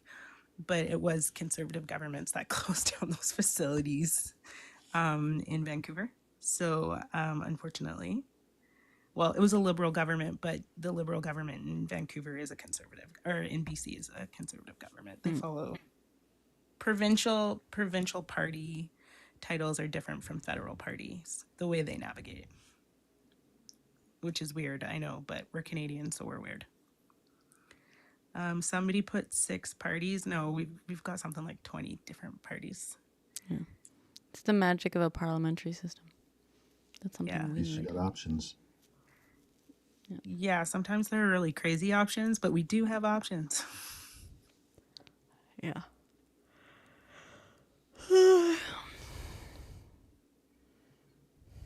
I did not really. Anyways, it's 2:00 here, and I am probably going to go 4 a.m. snowboarding here tomorrow. So. Oh, fun! All right. The bonus is bonus when you live right next to the Rockies, you can drive an hour and go. But it was really enjoyable talking to you. Yeah, likewise. And I will send you a message right now. I'll drop my number. You can give me if you text me tomorrow, like later in the day, I can. Okay.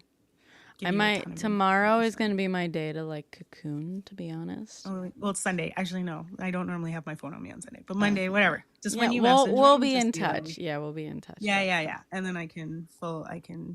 I don't ski. I'm sorry. There's too many pieces of equipment for skiing. I have to snowboard. One board, like 2 skis, 2 poles. I can't do it. I'm gonna kill myself if I do that. Snowboarding, it's the way to go. But yeah, I'll send that for everybody else. It was really enjoyable talking to you. Yeah. And I hope to catch one of your lives. It's weird. I didn't realize I wasn't following you because you always pop up on my For You page. So I just assumed that I'd been following you. So the algo wants us, yeah. Yeah, like I like your stuff. So I was just like, it was just funny to me because I looked and you're like, send me a message. And then I looked up, I'm like, why am I not following her? She's always on my For You page. I'm sorry. So, I'm sorry that I haunt your FYP. No. I probably because you think the same way.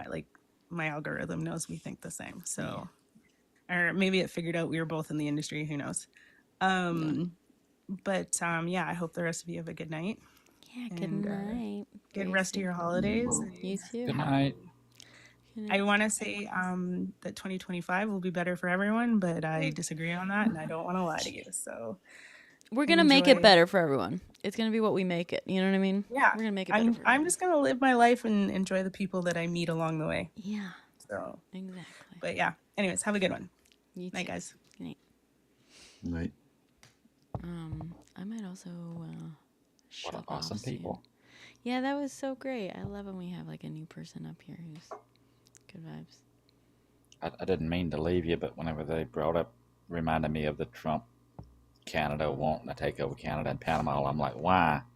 So I started looking, and obviously I found some things. Why? Canada has a whole lot of rare earth minerals. Is that to what it be is? mined. Jesus. Yeah. We're going green. Those are going to be valuable materials, and Panama has a large amount of copper that will also be needed. God, I can't believe these fucking knuckleheads. Oh God. I mean that sounds like some stuff America would really want to be poking buttons at people to, for an excuse to go get.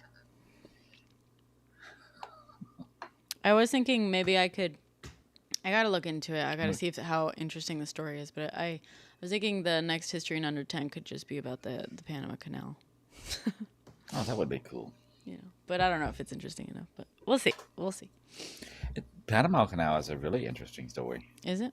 I feel like... the failed attempts and, there's a lot there. Okay.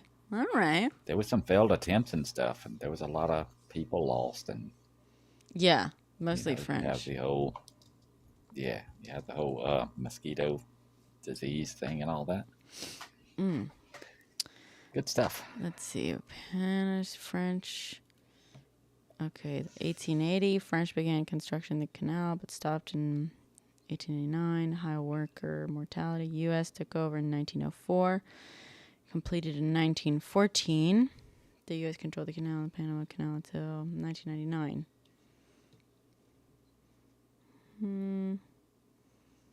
The Panama Canal Zone was created in 1903 by the High Bonao-Varilla Treaty, Barilla, which allowed the U.S. to construct the canal. The zone was abolished 1979 as part of the Torrijos-Carter treaties. 1999, Panama took over full control of the canal in accordance with the Torrijos-Carter treaties. World War II, canal was vital to American military strategy during World War II.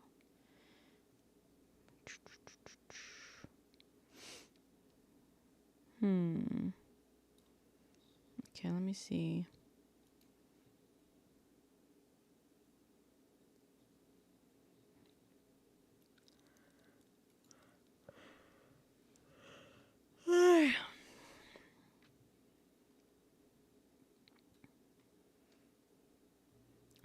Yellow fever and malaria. Yellow fever. That goes right with the other thing, I think. Okay.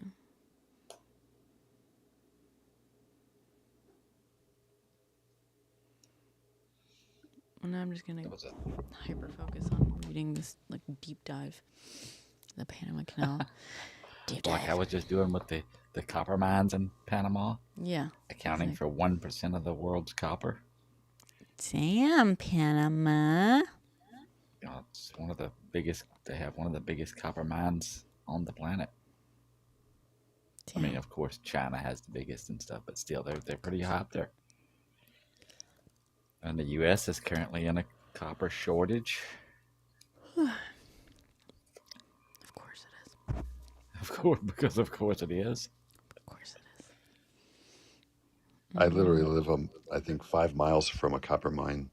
They shut it down, but it still has copper in it. I don't know why they shut it down. They turned it into a prison at one point. Are you Arizona, California, or Detroit? No, it's Connecticut. Connecticut, okay. Yeah, Connecticut. Yeah. Okay. That's one of the smaller ones now. It's been running a long time. Sorry, I just done a deep dive. I read about all of them. They recently shut one down in Arizona, too. Supreme Court ruling.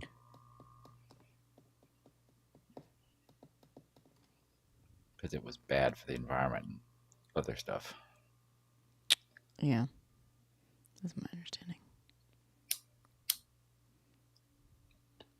I believe the one that they closed here by me is it kept caving in. Yeah, you can that happens with a lot of mines whenever you start having to go too deep and stuff, and if it's unstable, and then they'll abandon it because it won't be worth it at the time, and they'll probably go back to it later when copper's worth more money. It'll be worth the risk and worth the extra money then.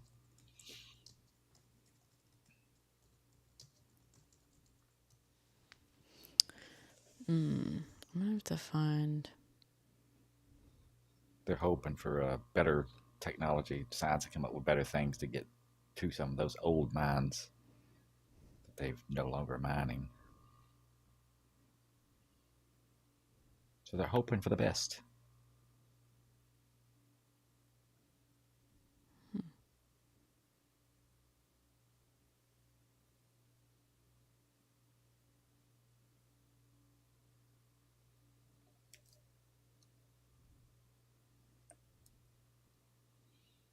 I want to see all the drama behind the hold on, the U.S.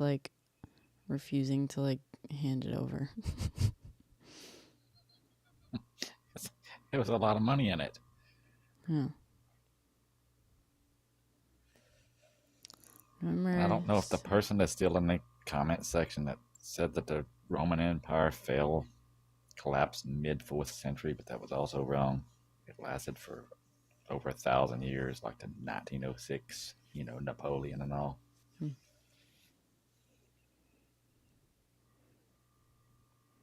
Panama declared independence.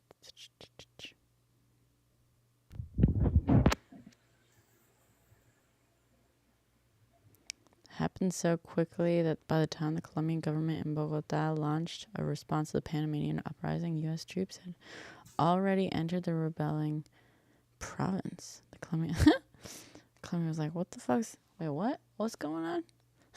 Yeah, what's going on around here? What's going on? Hold on a minute. And the U.S. is like, ta-da! Yeah, we got you. We got this. Yeah. There's another thing about that area of the world. There was a road project that we actually made them quit coming from further south up to Panama. And we're like, no, don't do that. So there's still no road across. Road across, what? From down south of Panama all the way up to, Mexico and stuff. Oh. The U.S. was like, no, you can't do that, or we'll start trouble.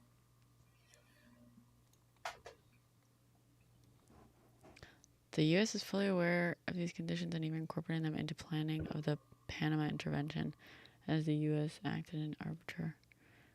Oh.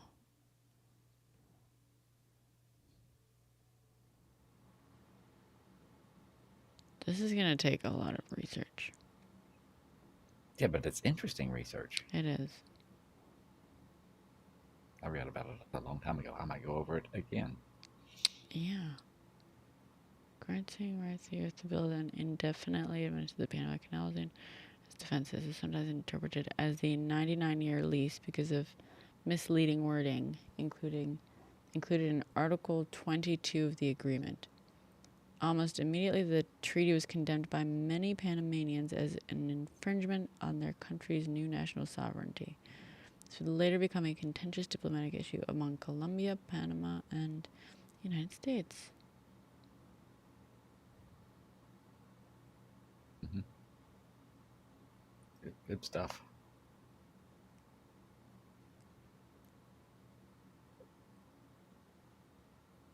U.S. gunboat diplomacy. And the whole leading up to the Panama Canal is some very interesting history.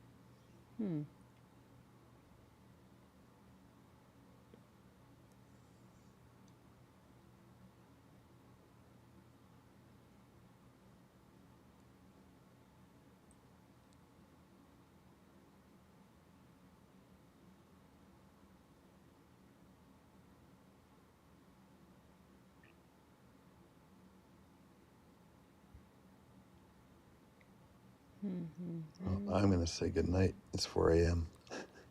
Nice Good chatting night. with y'all. Good night. Good night, and thanks for coming by. Yep. I'll see you later. Bye. Thanks for coming up. See, I knew this would happen.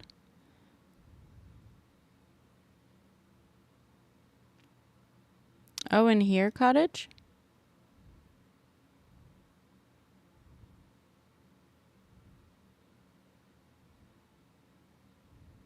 That's the guy you told me, right? He's the guy who like draws? Because I reached out to him.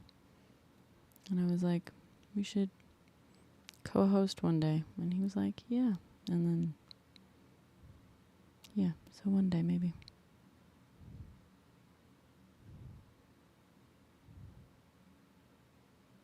Nice. What were you doing when he hopped in?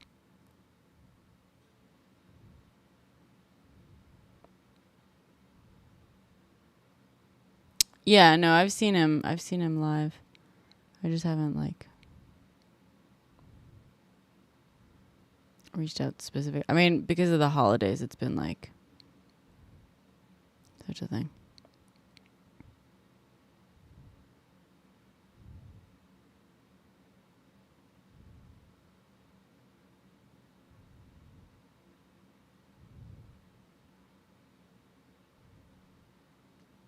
Lord. How do I compress this whole history? This is so much. How do I pick the important bits out? Very carefully. We've got a lot of faith in you. You can do this. Yeah. I honestly don't know how you done it with polio to shorten it up that much and get so much information into such a short amount of time. But you must have had some pixie dust or some sort of magic or something. Thank you. The polio vid was really good. Thank you.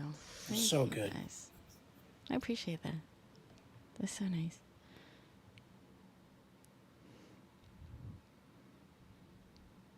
GG's been an on and off proclivity, yeah. Thank you. Ay, ay, ay. That's good. Well, now I'm going to have to figure out, God, the Panama Canal. Ugh. A bunch of people were like, do more infectious diseases. And I'm like, isn't the story kind of the same for all of them? A bunch of people died. Scientists said, oh no, and figured out a solution. Yeah, but with the malaria and yellow fever thing, it took them a long time. Yeah? Okay. Yeah. All right. It took a minute. It's interesting. It is. I'm not saying it's not. It is interesting. I just always assume, just to give you an idea, when I first made the polio video, I was like, I worked hard on this. I think it was good. But I was like, I don't think a ton of people are going to like it very much. I was like, it's not very interesting. You know what I mean? Like, to me, it was interesting. But I was like, this isn't the sort of thing that people find interesting. I was pleasantly surprised. Same with the one before, I forget which one it was. Whichever history in under 10 thing I did before that did pretty well. Oh, the Unabomber. I also, by the time I was done making the Unabomber video, I was like, it's not very good. But, you never know. We are our own harshest critic. Indeed. Yeah. I don't like those rounded white corners, but I'm gonna blame those on Pizza Steve. It's his fault. Of the thumbnail. The thumbnail? You don't like them? For the YouTube, yeah. No. Wow. What's good is it's look like what? It makes it look like it was an accident. Like, oops, you didn't make it fit right. Well, you know what's fun? It's funny because if you actually look at YouTube, and I didn't realize this, if you actually look at YouTube thumbnails, the corners are rounded. Yeah. They're a different radius, so they don't match, mine and stuff. So I don't think if it was the same color, but it's got the little speck of white in there. But I don't think it's even visible because as soon as you click on the video, that little speck of white is never it goes visible away, because the actual thumbnails have rounded corners. So, but when you click on it, there's no way of seeing the full image without the rounded corners. So it's actually never visible. You would see that as far as I've seen so far. Ironically. You know what I mean? No. I was probably looking at the thumbnail too hard because I was there when you were working on it. So did you know that the last person who was well, I just mean, so like if you open up YouTube and you look at the thumbnails, all the thumbnails on every page have rounded corners.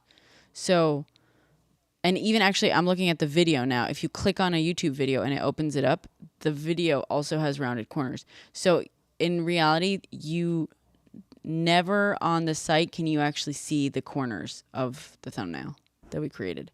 So even if we hadn't done the rounded corners, no, it would look exactly the same as it does right now. Okay. It just sort of stood out to me a little bit. No, I get it. I know. I'm just saying ironically. Like if I tell you right now, okay, I'll change it. The corners will not be rounded. You will have no idea because it will look exactly the same on YouTube. Because of the way YouTube. I don't know. It will. Open it up right now. Go look at the website. I promise you. I promise you. I did look at the YouTubes. I was looking at them last night. Yeah, so the rounded corners, video was doing. That is YouTube's doing. Yeah.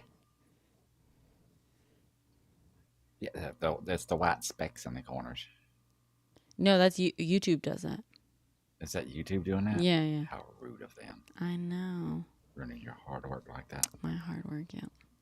That's what I'm saying. Like YouTube rounds the corners. So even if I created the fully straight ones, you would have no idea because YouTube cuts those off anyway. Okay. I promise. Okay. I promise. Calmed. God. I can't. God, I need you to understand. I'm trying. God, please.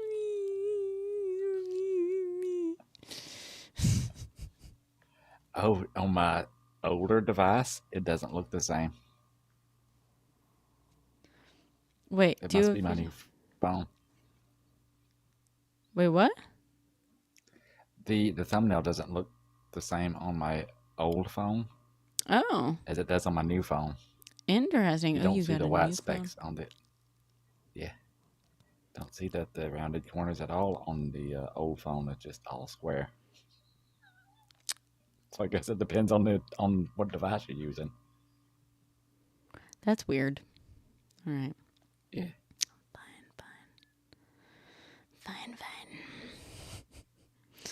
Fine. You got a new phone. That's fun. Well, I have my new phone, and then what I done whenever I needed a device for researching while I was on live streams is I use an old phone and sometimes a tablet. Okay. So my new phone is not new. It's like 3 years old. Okay.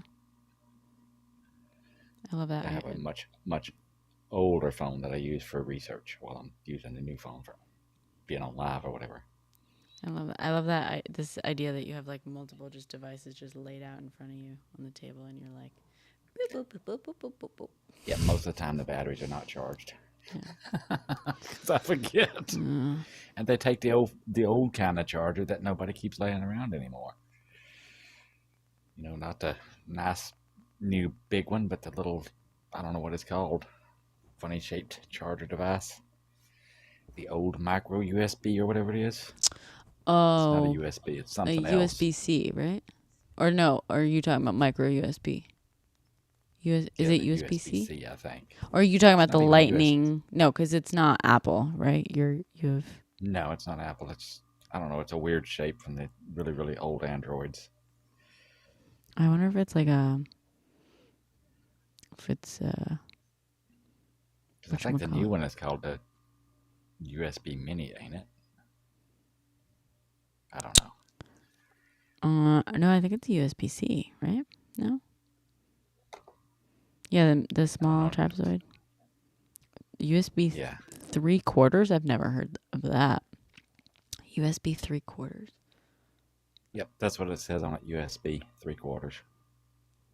What? It's a tiny USB 3 or 4. Oh, okay. USB It's a 3. Yeah, no, USB 3 is They always broke off too easy.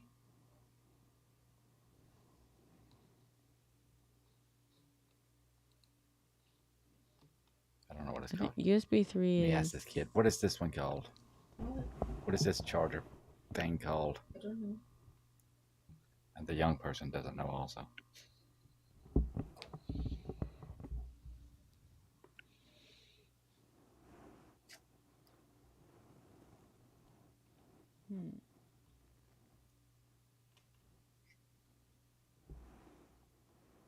I bet Cottage knows.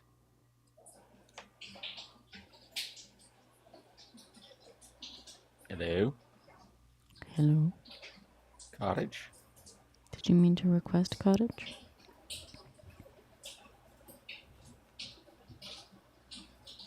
Maybe not. Maybe not. All right. Well, either way, I'm kind of sleepy. Okay, you go to sleep, and I'm gonna continue learning about copper mines and Panama and stuff. If you find a good site for like Panama stuff that's not, just Wikipedia, please send it my way. Okay. No pressure, because Well, it has caught my interest, and I can't stop thinking about it now. Oh, so. good. Okay, great. I love that. Hyperfixation. Well, shit, now that you're going to like be all well read on it, now you're going to be fact checking me when I put together my little video about it, I guess. Well, I knew that, Trump's thing with Panama had to be tied to some money. I was just thinking maybe just wanted to keep getting the money from the ships going through, whatever, but it turns out it's probably something much larger. And then why would he want the food with Canada other than, Well, I think it's also probably like the fucking someone else I saw, some pundit discussing this, and I was like, that makes perfect fucking sense. Just like that he is of this type of not just generation, but like just he's the type of guy who like reads the books on, the strongmen world leaders, and the guys, all the like world leaders he reads books about, if he's ever read a fucking book, are guys that went around like invading places and like adding to their, just like invading and taking over places. Adding you know what I mean? to the empire, yeah. Yeah, adding to the empire, like Napoleon, whatever, whoever you want to fucking. So it makes sense that the guy would be like, okay, well, this is what, I want to be like one of these guys. Yeah, that's in history. It's adding to my empire. Exactly. And it's like, that's not how things work nowadays. I mean, it's full Putin too, right? Like Putin's off there doing the same bullshit. Yeah. These aging men who are like modernizing. With this copper and precious minerals, rare earth minerals from Canada stuff, it's also, we know that he's what do they call it, in the pockets of the oil industry giants and stuff. Yeah. And green energy is going to take over at some point. Yeah. So those rare earth minerals and copper they're going to be on top. God. So if you're an investor, you should go ahead and invest in, copper and stuff. Yeah. It's a good tip. Because what I was reading earlier, we have kind of a shortage going on. I mean, it's not a shortage, but we still import quite a bit. Yeah. Because the population is growing faster than our mines produce, and our copper mines have been being mined for a long time. Oh boy. All right, I'll look into. I invested in copper a while back. I don't think I still own any copper futures or anything like that, but. Well, if you invested a while back and the price went up like the interwebs was saying for the last 3 or 4 years, then you should have a return. Yeah, I don't think I still have any copper holdings, is what I'm saying. Oh. I am, Lou. Yeah. No one really likes my posts on Blue Sky. I'm also on Threads, and then I'm on YouTube, and I'm on IG. I'm on all the apps, really. All of them. All the apps. All of them. Like, follow, and share. Like, follow, share. I don't like saying that. Like, follow, share. God. I gotta start doing that, don't I? For the whole YouTube thing. I try to, but it just don't feel right. It just doesn't, right? Yeah. It's like asking for a handout. I don't wanna. Love me, follow Love me, please. Share, send me to your friends and family.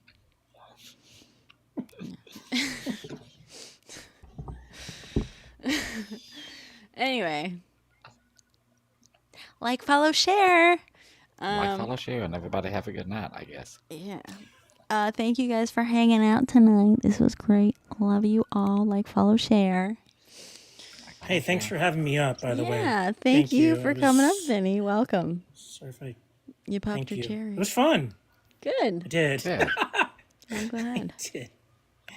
Now it won't be so scary. It won't be. But a subject I think you might, I don't know if you'll enjoy, is annexation, since that's the topic of Trump. Annexation of what America annexed, especially like Oklahoma territory back in the day. May not be as interesting as Panama. Annexation. Oh, yeah, just in general, like how much land America gave away, especially in Oklahoma. They essentially gave land away for free to whoever claimed it. Oh, it was a whole Tom Cruise movie, right? Yes, it was a whole Tom Cruise movie. Okay. I don't know if that's interesting, but maybe you thought. It was also a musical. With Nicole Kidman. This is true. Yes, I should know that as a theater kid. Yes. I fucking hate Oklahoma the musical. I have beef with it. Okay. No, I agree. Same. That's an interesting approach, though. Like doing a thing about annexation, like, because that's more just like an overall sort of like, or an umbrella like process, or like, you know, that'd be interesting to think about it like that. Okay, good idea. All right. Anyway, thank you. Good night. Cottage. Y'all. Could you? I appreciate Cottage, y'all. you could share your sources and stuff, and maybe on the what is it called, the Discord and stuff. Yeah, please, Cottage. Or in the new group chat that we don't use anymore. Yeah, the new group chat that's already old. Yeah. I get so overwhelmed by all the messages. I'm sorry. I don't know. I don't check it every day. I don't open up it every day. I gotta get over my overwhelm. It's so much. It's so much to keep up with. It's so much. It's like a lot. I have been managing the zero activity on the group chat, which I kind of figured I would do anyway. But we haven't had any problems or nothing there. Okay, cool. Thank you. Thank you. Love you guys. Bye.